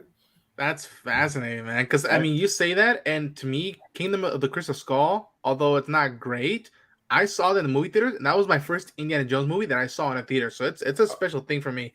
Oh, But wow. for me, it doesn't bring down at all what Raiders did to me or what Last Crusade did to me. Because to me, that's how I rank that. I do Raiders, Crusade, Temple of Doom, and then Kingdom. And see, I think I separate. I think it depends because those I separate because you can watch those and you didn't need to see anything previously. Yeah, it's its own contained story. Yeah, it's its own contained story. Okay, but like I feel like, Batman Begins, The Dark Knight, and The Dark Knight Rises. Connected. I think those are all one continuous narrative. Yeah, narrative, right? And so I really just and I could just still be really, really gassed up because, like I said, I just saw this movie 24 hours ago. Yes, I just saw it. Oh, I just saw it 24 hours ago, but I walked out just happy because so I'm a huge Batman fan. Oh yeah, gigantic Batman fan. My wife is as big of a Catwoman fan as I am a Batman fan. You lucky son of a, And so we went to see it. We went together to see it last night, and both of us walked out so happy, like Thelma and Louise, because they finally nailed it. They nailed it. They got it. It just felt like they finally got all of it right. All the elements, right? Yeah, it felt like all the elements were right. I don't want to hear Batman. I don't want to hear a note that Rachel wrote Batman and now he's sad. And like, it's a great movie. It's a great movie. Don't get it twisted. It's a great movie. But like, no, I'll say this. I think that the Batman was the film I've probably been wanting to see since I was a kid. Up until The Dark Knight, because The Dark Knight was the showdown that I'm like, are they going to go for it? Because it was Heat. That's basically Michael Mann's Heat. If you take off Joker and Batman, it's Al Pacino, Robert De Niro going at it. And literally shots that are honoring that movie. So that's why I keep it at that high level point. But to me, and I could go, I was always in the fence of like, I will see the Matt Reeves Batman movie. But at the same time, I was like, how are we building the rest of the DC universe? How are we going back to the well of the Batman? But that's what I like and commend them to doing. That this was the detective story that I've been wanting to see. That like strip away all the this was not world ending. This is nothing about superhero stuff that I'm like step away from the world ending and just keep it within a city or a neighborhood. This was basically the how do I say it purgatory for Bruce Wayne or Batman, if you will. Like, how are you gonna? Do you really want to keep doing this after year 2, or do you want to just sit back and donate charity, or can you do more than that? Right. So I liken it to that, and I appreciated that element. That I'm like, just do a detective story, simple it down, and you'll hook us. And the fact that Matt Reeves said that they did that with the test screenings, that people dug that was always one. Now that I'm hearing that, I'm like, good. I like that a lot of us fans were open to that. And before I go on The Dark Knight better and all that stuff thing, did any of you catch, and this is just maybe me stretching, Matt Reeves possibly accidentally did a nod or like a hat tilt to Crime Alley in a shot in this movie? When? So we're talking spoilers. Yeah. Carmine Falcone is shot. Yeah. Riddler's one of his last riddles was bring him to the light. Batman got him out of the ice lounge and brought him into the light, and he got a clear shot. I could have sworn in the moment I didn't realize it was part of the riddle, even though I was following the movie. I could have sworn there was a shot from above the light on Batman kneeling and Falcone on the ground like this, and it flickered. I could have sworn that was Matt paying homage to Crime Alley of seeing young Bruce down on his knees, seeing his parents in the blood, and seeing a tilted light flickering. They did it in The Dark Knight Returns. They did it in the animated movie, and I was just like, "Holy hell!" He's not doing Crime Alley or the Pearls, but this shot might be his like nod to that, and it was still part of a riddle. So that's what I took away from that moment. I'm like, holy hell, Right. is this his like the closest we're gonna get to him nodding to the origin of Batman? So that's what I found out. I was like, did anybody else pick on this? Because people were talking about the Joker stuff. I'm like, what about this shot? Yeah, so I think that's perfect. And I do want to piggyback off that real quick before you even talk about the Dark Knight. Yeah. Because it was so well lit. Like, it kind of focused on that for a second, and then it flickered. And I was kind of like, what's the flicker for? I never thought of that like that. But if you think about the resolve of it, that was Batman's failure. He kind of indeliberately put him in that position to die. And what did he say? My secrets will go down to the grave with me. Right. And that's the crazy thing, because then at that point we go back to the whole interrogation, and it goes down the rabbit hole, which is fascinating. No, I never thought about it. I think that's perfect. That's perfect symmetry, and that's definitely something that Matt would do. But again, and I said this to Keeden, is the fact this man spent 3 to 4 years working on this script, dude. I get it. It shows for me. It shows, get it, bro. Yeah, he put in the wrench time for it. And the thing, and this is what I'll keep going back to. If you're looking at Batman as a character, this is the movie where I walked away from it, and I was thinking about Batman just as much as I was thinking about the villain. Right. Every other Batman movie I've ever seen, 89 Batman, Jack Nicholson. Yep. Batman Returns, man, Michelle Pfeiffer killed it. Right. Yeah. Batman Forever, man, the Mask was wilding. Right. Batman and Robin. I can't believe they got Arnold Schwarzenegger to be the villain in this movie. Batman Begins. Yo, they got the guy from Taken. What's up now? Like it's right. Every single Batman movie, I walked away thinking about how great the villains were. Yep. This one, I still walked away thinking about how great the villains were, but I also walked away thinking about how many different emotions Robert Pattinson was invoking with just his eye movement. Right. I was like, this was a movie so much more about Batman than the other ones that I have seen. And I think part of it is just because we're jumping into it year 2. Like, we don't have to go build everything up. We don't need to show him building the Batmobile. We don't need to show him trying to figure out how to make a Batarang and learning how to fight. We're just going to drop you in to this world that is pitch black. We're just dropping you into it right now, off the bat, off the cuff. And it felt like I was in a Batman simulator. Right. That's the thing. Like, I felt like I was playing Arkham City. Like, watching this movie. Mm-hmm. His suit looks like out of the game. Yeah. I felt like I was playing Arkham City. Like, I felt like it built that world, and you were in Batman's head, and it was just I don't think, as far as Batman movies go, this came out of left field and just took that number 1 spot. And I liken it also to how Mad Max Fury Road starts. You're in the world already. The world's already gone down, and you're just experiencing it through Max's points of views, and you follow Furiosa and whatnot. But to the Dark Knight, I'll preface it the way I put in the comment. I think for right now, Dark Knight is still number 1. Mm-hmm. And I having said that, and I even said it in my review, I can, from a technical point of view, especially cinematography and music, I could understand people being like, this is number 1. Because how the music, I only heard a bit of the music. I did my best to stay away from the music and just see it through the movie, and seeing that the same theme of the film is also heroic and yet menacing at the same time.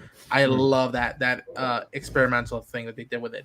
To me, what I thought about it when you posed that question, I think, to me, for right now, The Dark Knight might be more simple might be more simple to be like, all right, there's a new character in town, and to forget, and then it's mostly the mob stuff is so much in the background stuff. I think, even though it's a big part, that Batman just keeps thinking about the Joker, and the mob stuff just tangles along.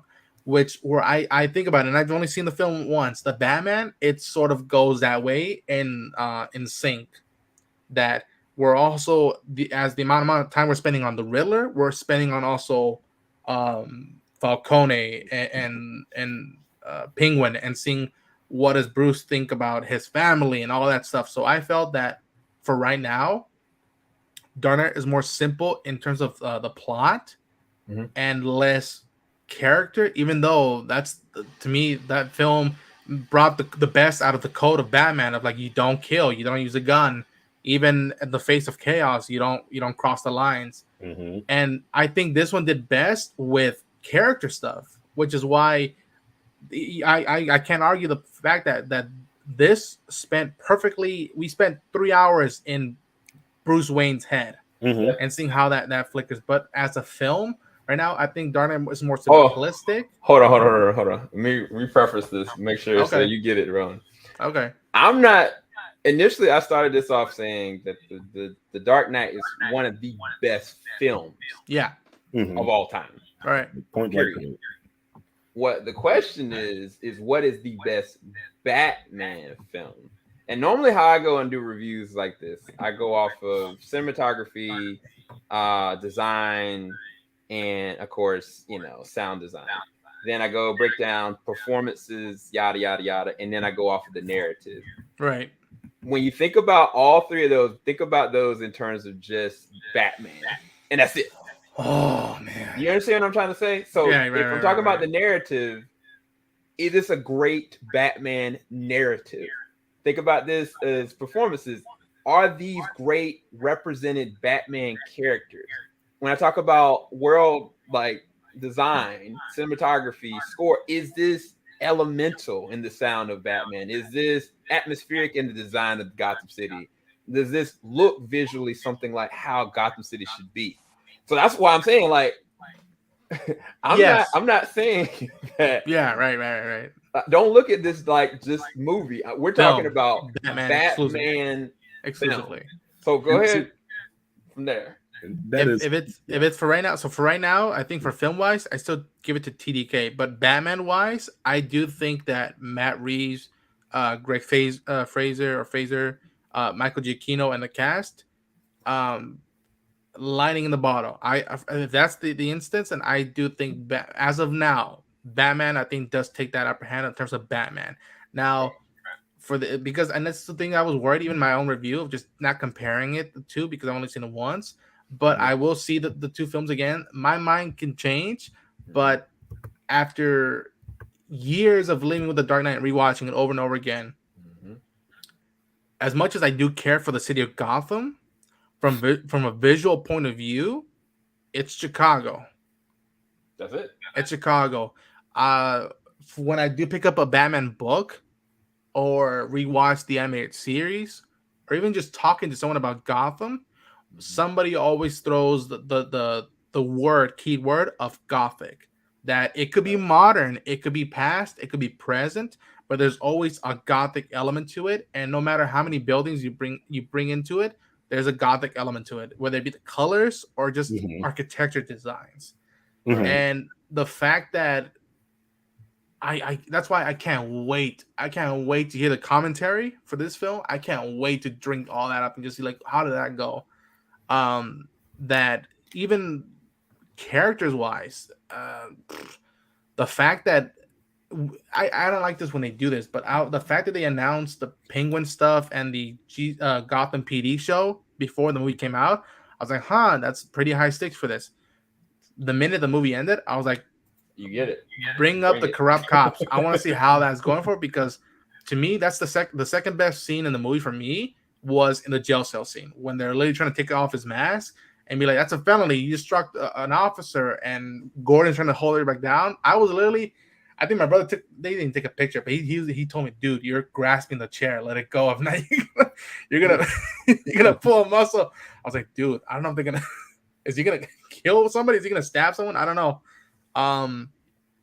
If we're solely talking about the Batman element, then I am with Keeden and I don't know Sam, but I think this film did it's freaky, man. It's weird to think about it after only one viewing that literally Matt Reeves was like, let's take the first 30 seconds of that intro of the Batman animated series, let's mix it with that and with Zodiac, and people should go with it. He's a detective, he's a super athlete, but he's a detective. It's part of his shtick, trying to fight crime in Gotham. And I mean, oh man, I mean the fact that what they did to Riddler, that's the weird thing that I still after months of them showing us pictures of him, it's just like, so no top hat and no onesie with question marks all over it. Nothing. This was it was brilliance with rage, and it was just.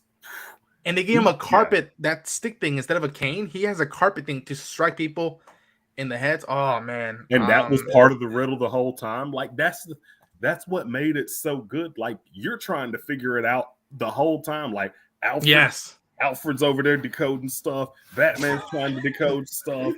Like, Batman's like, I know you got a bomb strapped to your neck, but I'm gonna have to get this card real quick because it's got a clue. I'm sorry, but the whole thing. So the fact that even the cops, like we had time to spend with the cops and looking at the Ramirez guy saying like creep or whatever he called him at the beginning. And at the end, he's just letting him do his business. He's like, what are you doing here? He just looks at him. What the hell do you think I'm doing here? Like, what do we got to do? It's going everywhere. Call Gordon. Oh, yeah. Call Gordon.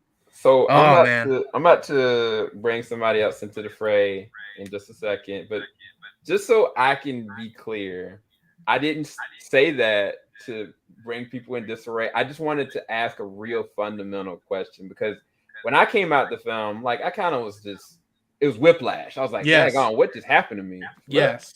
I need to talk to somebody about this. I think I might need some therapy after that.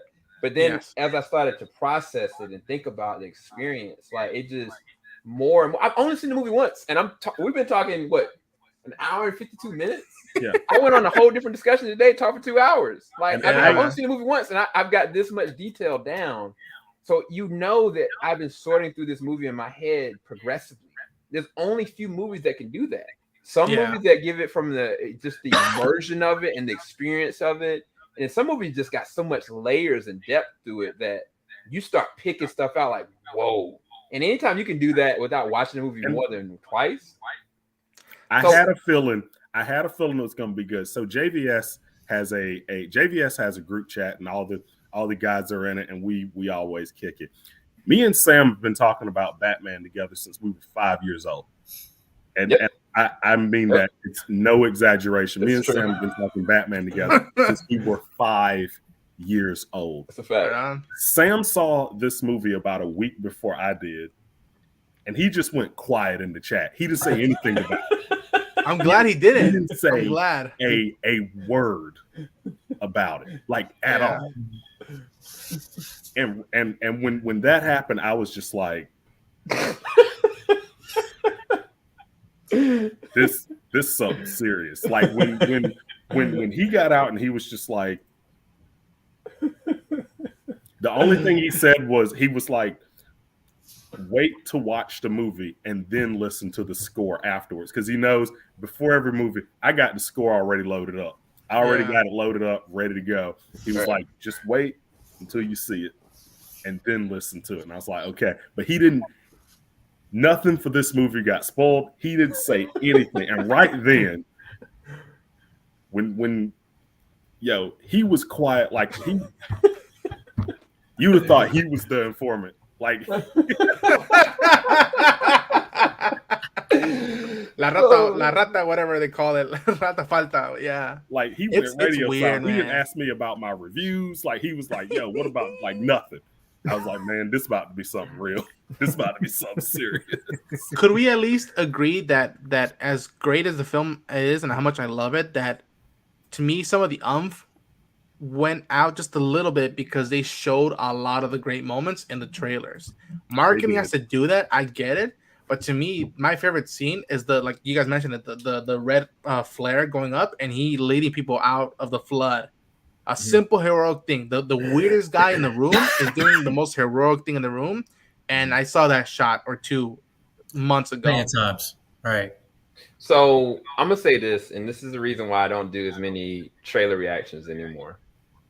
I hate and understand, I understand why they market stuff up so that everybody, general people, can watch it.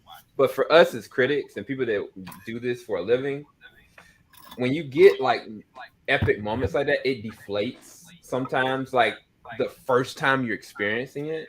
And I knew for me, like after the second trailer, I was done. I chose not to look at any more promos. I was like, I'm not gonna get spoiled at all.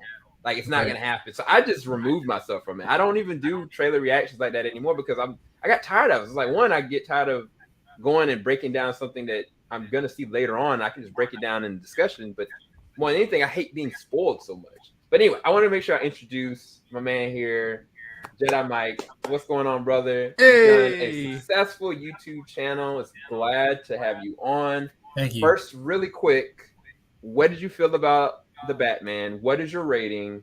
And I guess you have something to say about the Dark Knight Batman's thing, but go for it. I'll say this though, we have not done the official discussion. Like this is just a 2-hour rant. So the discussion is coming. We're still doing discussion either on Sunday or Monday. So we're gonna have a lot more people than right here. And you guys both are invited. Keeden's already on board. So right on. We can leave a lot of this still here, but go ahead. Oh man. Yeah, so like I had to basically hide from my girlfriend saying I was going to see this movie. She's like, "You better not see this movie without me." And I was like, "Okay," but I had to dip. So I mean, hey, you watching? I'm sorry, I love you, but anyway, no, because this thing. The reason why I had to do it because, like I said, that it was spoiled. I'd seen on Thursday night, I had to dip, and I had to actually leave the movie a little bit early, right? So I just left right at the moment of the jail, the prisoner in the next room, right? Right. Of the friend, right? And then I dipped. But I will say this is to me is that narratively, like I said, I echo everything what Ronan was talking about, but I do, like I said, I can definitely see some Oscar nominations in terms of cinematography, but to a point, like I said, I've been like Batman fan ever since, Justice League Unlimited and all that stuff, animated series. But what I felt to this, what I got from more of the Dark Knight Returns comics and also with the animated movie they did, it's just like you always you see this repetitive in film culture, not just as a comic fan. Like you've seen, just another Batman film. But with this is that, I love how the movie started out was obviously this is him in year 2, but there was a line from Titans that Bruce Wayne he said about, I feel like this city has a spirit, like a soul, right? And you kind of felt that in the presence of the beginning of the film, especially when you didn't see him, but you felt his presence, right? This dude only been here for 2 years, right? They're going there, Robin. Such a good scene. Robin. Oh man, right, just running away, and then you just see a darkness. You don't see him. You see him, and you hear footsteps, right? And all of a sudden, he's running and get hit by a car, right? And the car didn't even phase him, right? You have Tim Jones, who's timid, right? It's such a good scene when all the criminals were just looking in the darkest corner. Yes. It was a warning. I'm so glad he didn't show that in the ads. Oh, I was right. like, oh, thank God. It was so good. Oh man. Right. But one thing, my clear distinction about this is like right. But like I'll say my frustration with the film, other than that, just like you're right, there was no clear distinction of him being Bruce Wayne, him being Batman, because it's like the Bruce Wayne, the mask, he was unmasked the whole movie, in my opinion, right?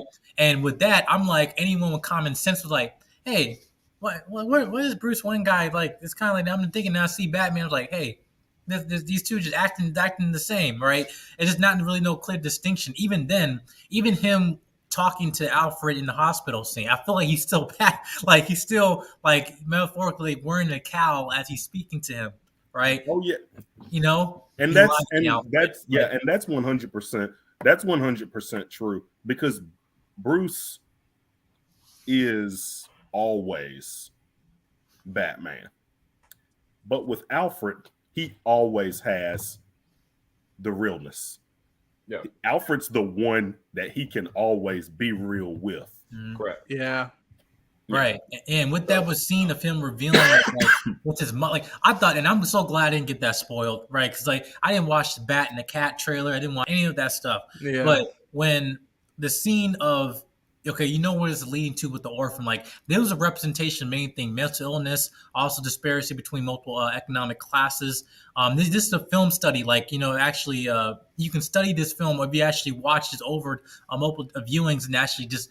I dissected just from not only the narrative of just of the character, but more importantly, what is the messages and also in terms of the psychologies of these people. Like, for example, Riddler, he was on Tumblr or something, right? Live streaming and stuff. But then he never even. I mean, we can make an argument. He never really had to step outside his room.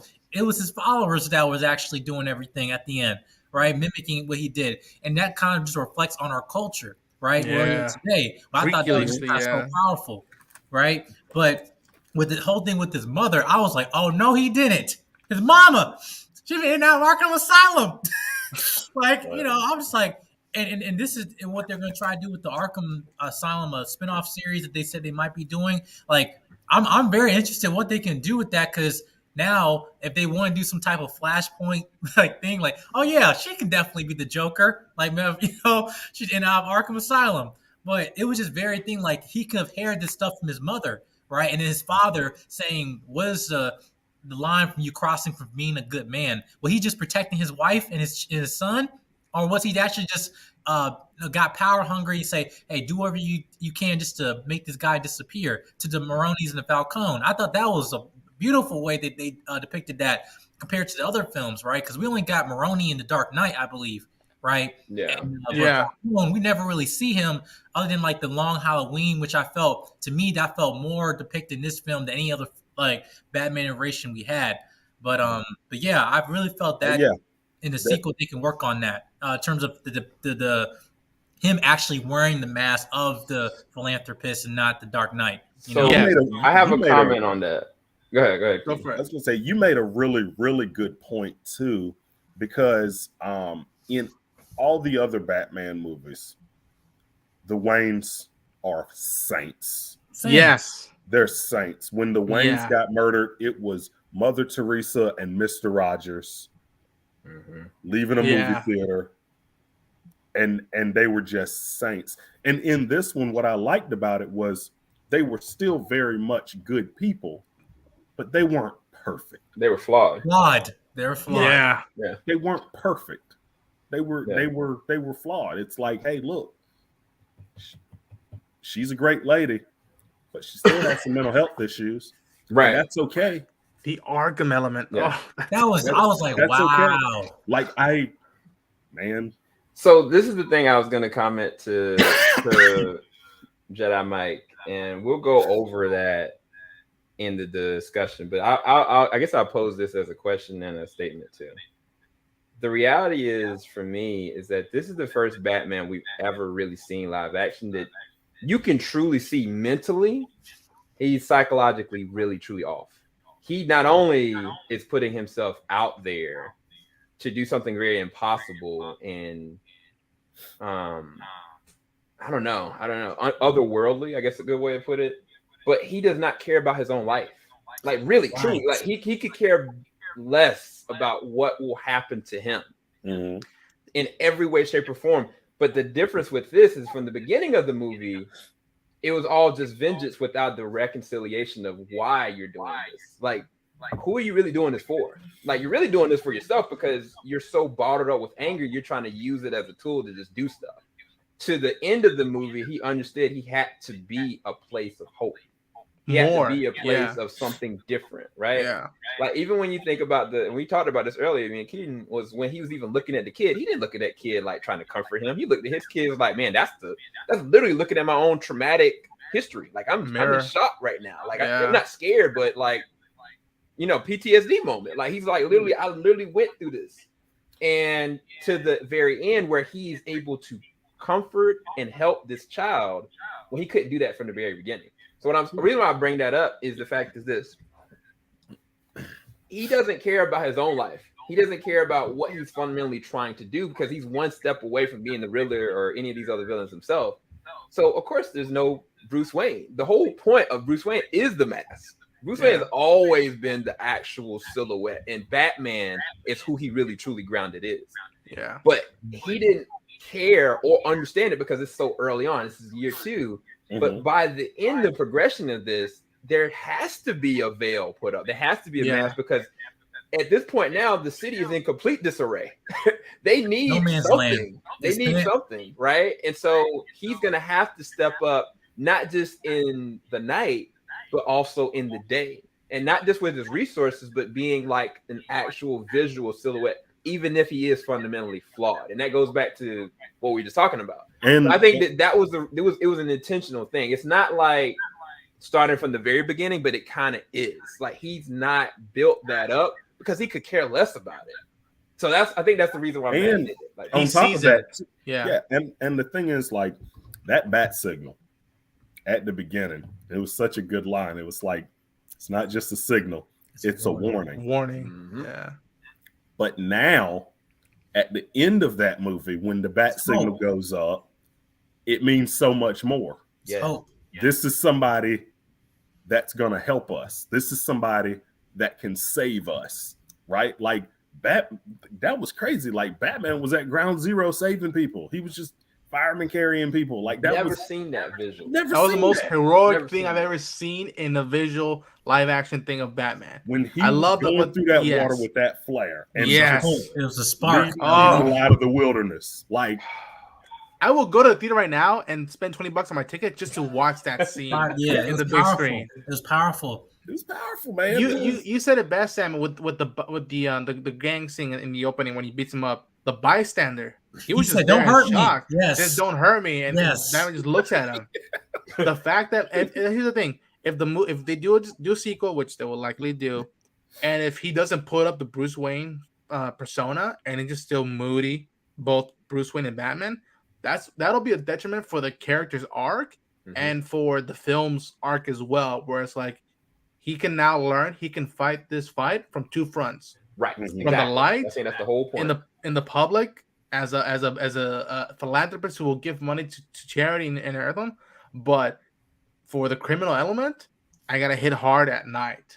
Right, and that's something that's been touched on, especially in the last few years with Batman. It's like, okay, you're fighting crime at night and paralyzing people, but like, I know those pit pockets are really bad, but you have $1 billion.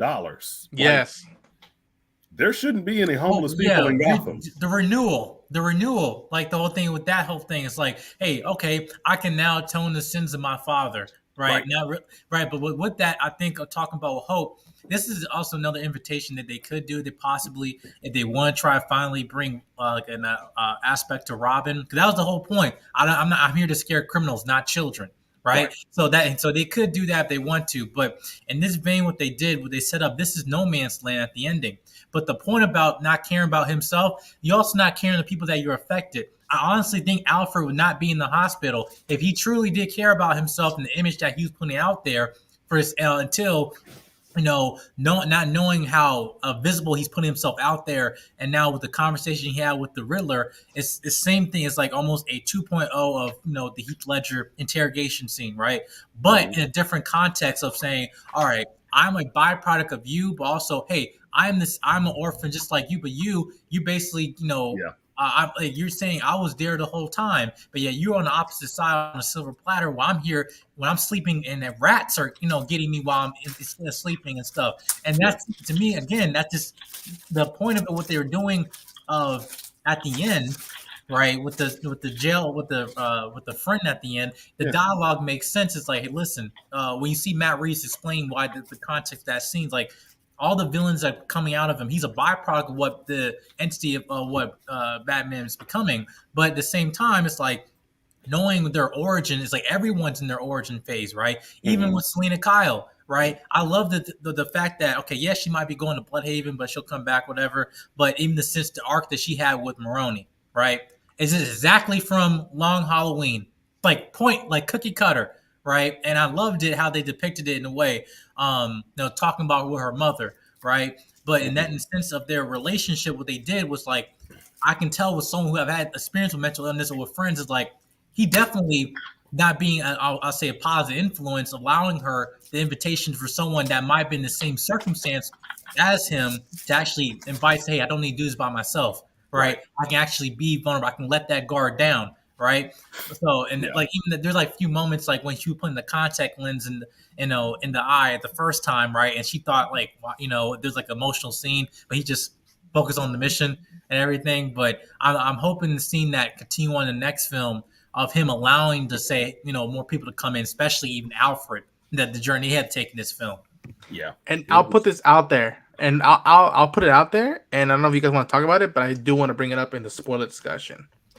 The Arkham prisoner they introduce, if they just make him something as a background thing that he takes care of, and we get glimpses or maybe a scene or two, but he's not a main one for the next few films, if they do them, personally, as of right now, I would be okay with that, and that would be like, that is ballsy, because how also the Joker is also like, people will pay to go see another Joker, but also use that and be like, he does exist in this world, he does have a relationship with the Batman, but right now let's make way for, again, I've been saying But it he's since we not him started, yet. Right. the Court of Owls. Use the Joker as the way Nolan used Scarecrow, where he would use and be like, oh, here's another night where the Scarecrow's doing some of the lunatics, scheme, but the bigger picture is another conspiracy with the Court of Owls, Or Hush. They're setting up Hush. Like, they're definitely setting up Hush. Yeah. Well, and the thing is, I really hope that what they're doing is, I think they're going to go, I hope they go a route now where in this next movie, there is a big overarching villain like the Court of Owls, but throughout, we're getting to see Matt Reeves' iterations of these classic Batman villains. The Rogue Gallery, yeah. Like, I want him to pack out Arkham Asylum. Like, that's what I want. Yeah. Yes. That's what I want to see. I want him to pack out Arkham Asylum and show like the darkness of Gotham. And what I'm really interested in seeing is this movie felt very realistic. There weren't any superpowers. There wasn't anything that was completely unbelievable. Fantastical. Yeah. So I'm really interested in seeing if he's going to bring in villains like Clayface or Killer Croc or Mr. Freeze. Mr. Freeze, right? Like, I'm really wondering if he's going to go that route or if it's going to stay to the ground level. Victor Zsasz. Like, I'm interested in seeing Hugo Strange, possibly. So we got to table it right there. For the backstory for Mark. We got to table it right there. We got to because right now we're taking in a territory that's going to go into the spoil discussion. Yeah. And so I don't want to go too far with this. We're already 2 hours and 13 minutes in, because God knows how long that's going to be with like 10 people. There's going to be probably 10 or more. So there's a giveaway. And I'm going to put myself up on the screen here, even though I don't like doing that. Okay. So there's going to be a giveaway tonight for anybody that is... I'll do the first giveaway first. So anybody right now that is in our TeamJVS Twitter, right? And it's been there or it's in there currently right now, one of you guys are going to win this. You're going to win the digital copy of this film right now.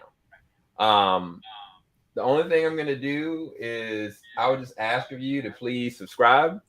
And I'm going to pick, I think it's only 2 of you guys in there. Keeden, can you confirm that?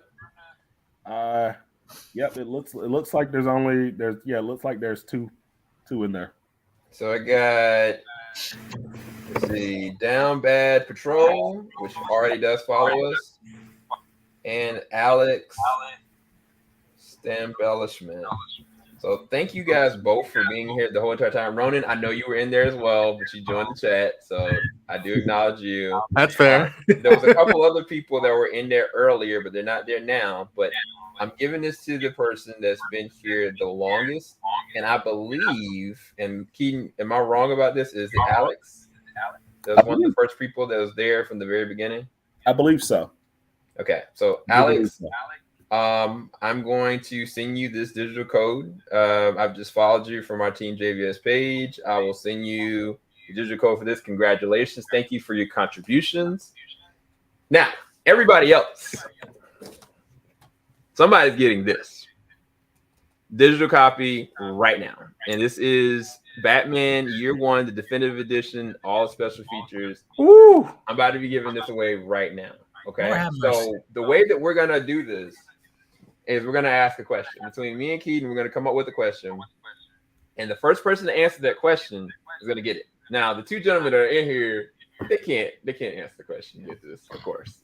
But everybody else is available to get it. That's fair enough. And we're going to start the question up in just a few seconds. This is really just to thank you guys for joining this random rant for 2 hours and 16 minutes on Twitter and all the other different social mediums. If you guys are, whoever gets it, please make sure you're already following us, subscribe to us, and also if you don't mind following our social media, that'd be really appreciative. So, Keeden, we gotta come up with a question. I think that we should pick something from the animated movies or universe. I think that is perfect for this. Animated movies or universe. So what question? I'll message you in the chat. Let's see. Or which one of those movies you think we should pull the question from?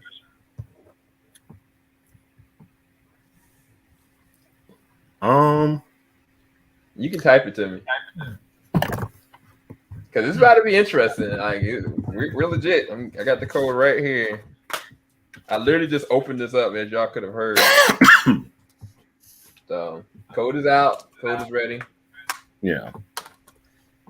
Yep. I agree. second that. I completely agree. Yeah.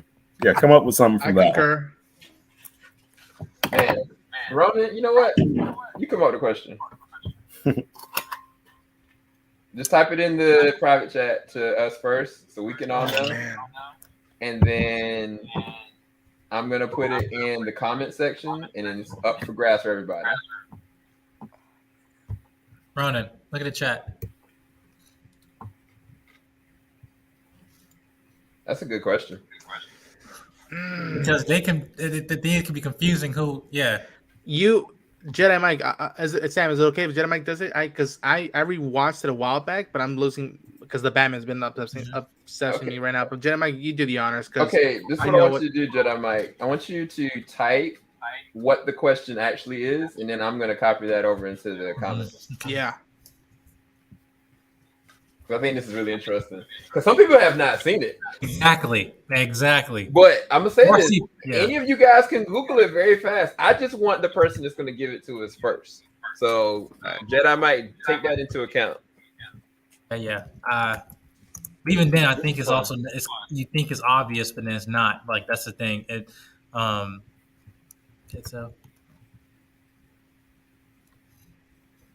This is fun. Can't believe we're up at 11:21 tonight, but neither here nor there. Yeah. All right. Now, wait. Hold on. Let me ask this question.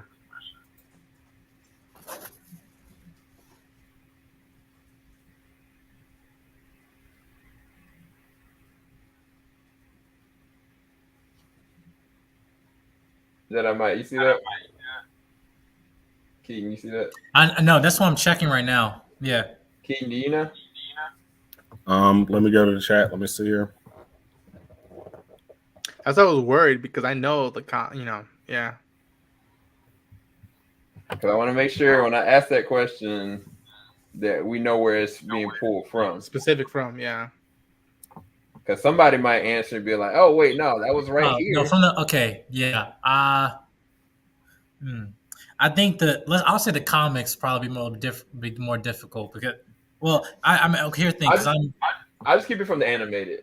Then actually no, yeah, I'll do animated because it is different, yeah.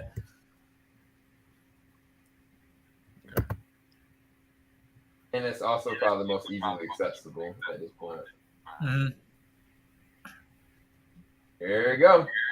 Here's the question. It is right now live. First person to answer it, gets it.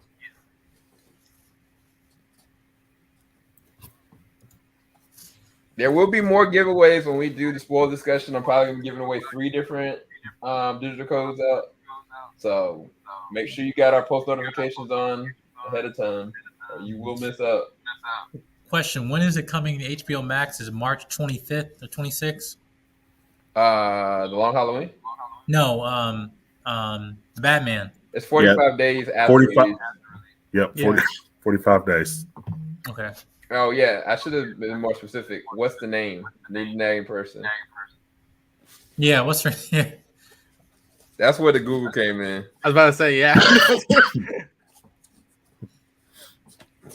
All right, let me go into the comments to see if anybody's already. Oh, somebody's close. I just need a name. Tyrone, if you come up with a name, you got it. Yeah. What in the world? Oh, somebody put the time when this coming up. They were talking about the lady goes up. Yo, even so, he was taking that adrenaline and then he just beating the crap out of that. That was a funny scene though. Bro, when he took that adrenaline, I'm telling you, like the first thing I thought was like, I don't know if y'all played the Batman Arkham video game. Of course. When you do the cape stun and then go into the beatdown. That's what I thought about, man, because Catwoman and Gordon were just kind of looking over like, should we stop him? Like, wait, hold on, y'all know y'all can go. They're in the ballpark. Dang, shout out to beat him. I was about to be like, y'all should have been Googled that joint. Yeah. Wait, hold on, who got it first? Oh, okay. I was like, when they came out of nowhere. Yeah. All right. Congratulations to Tyrone Dasher. Congrats. Go ahead and make sure you subscribe to our Twitter and just send me a private message. I will send it to you right away. And just so you can have that Twitter.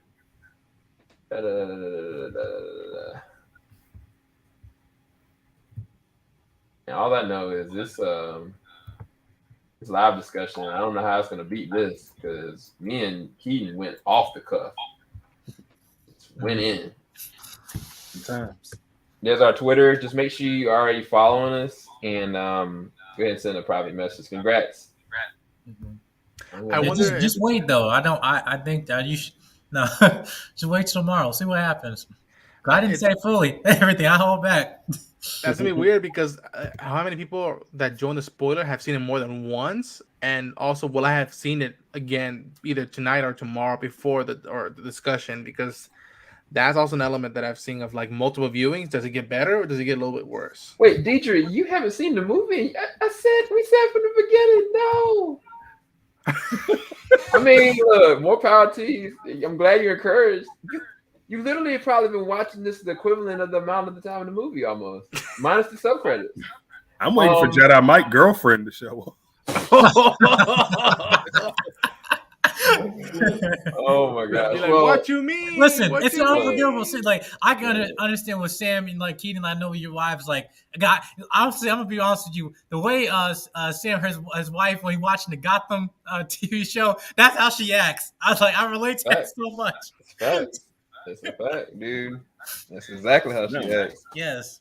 So yeah, you guys, this has been real. Awesome. I guess final thoughts on the Batman. Did you guys feel deeper about it with this conversation? Do you guys feel kind of the same? yeah.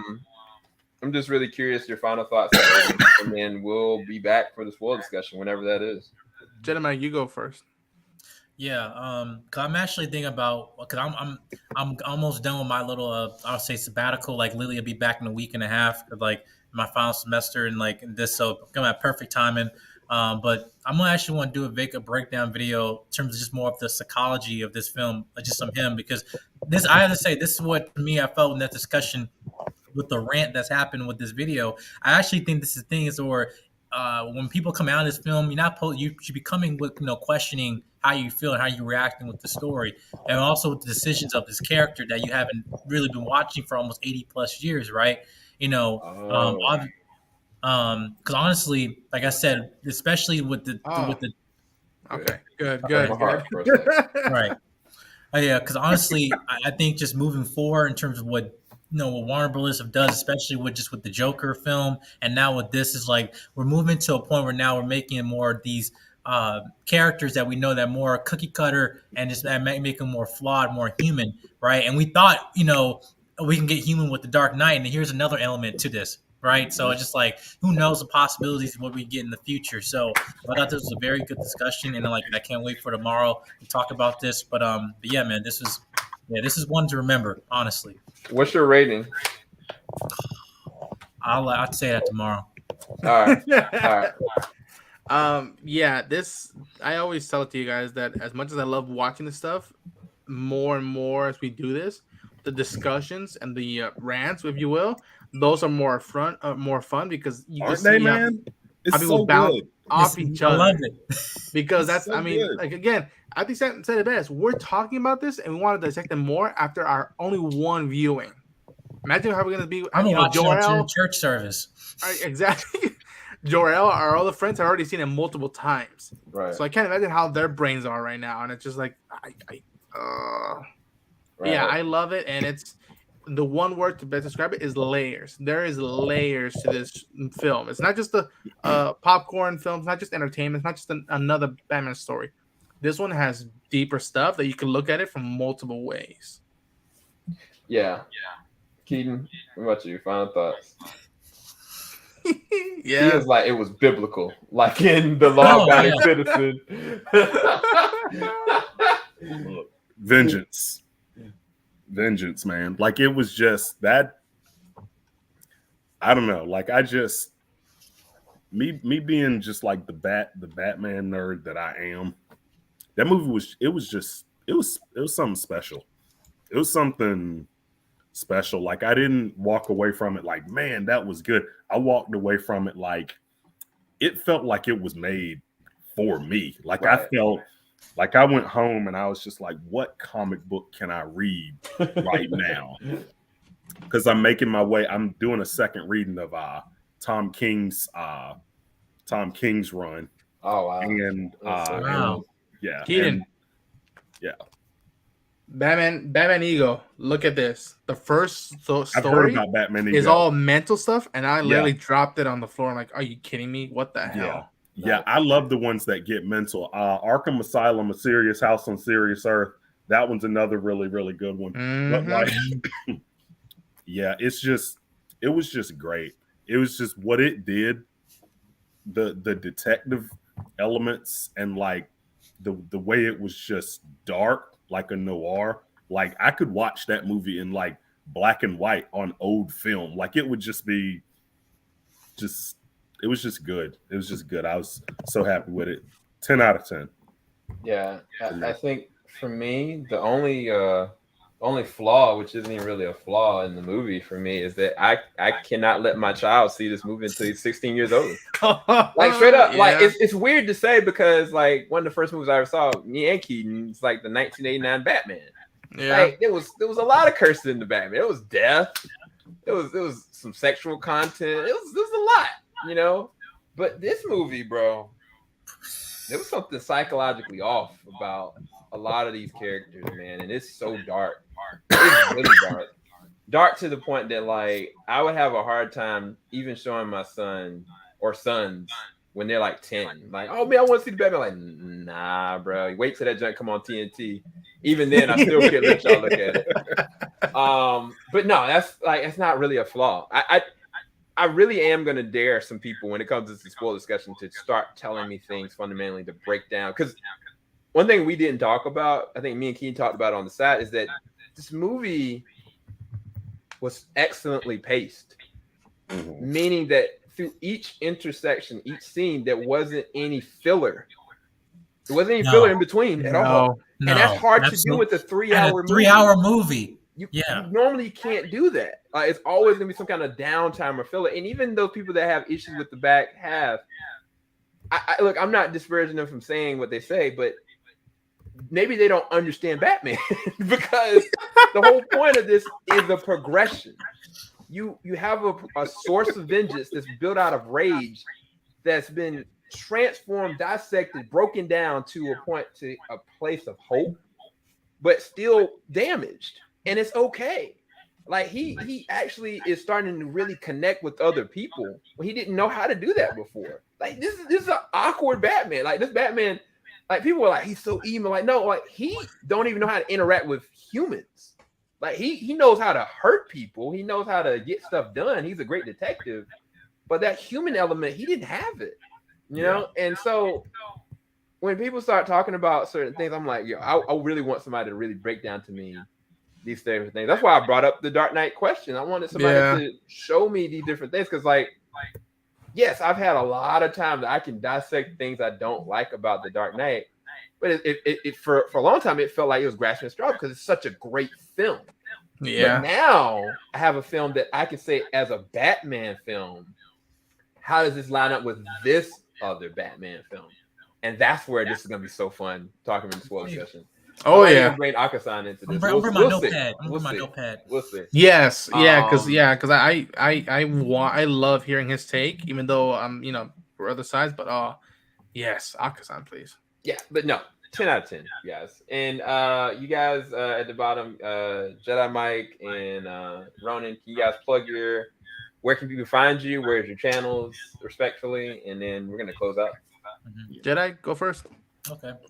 Yeah, you can follow me on Jedi Mike 7 on YouTube on reviews, news, and truth.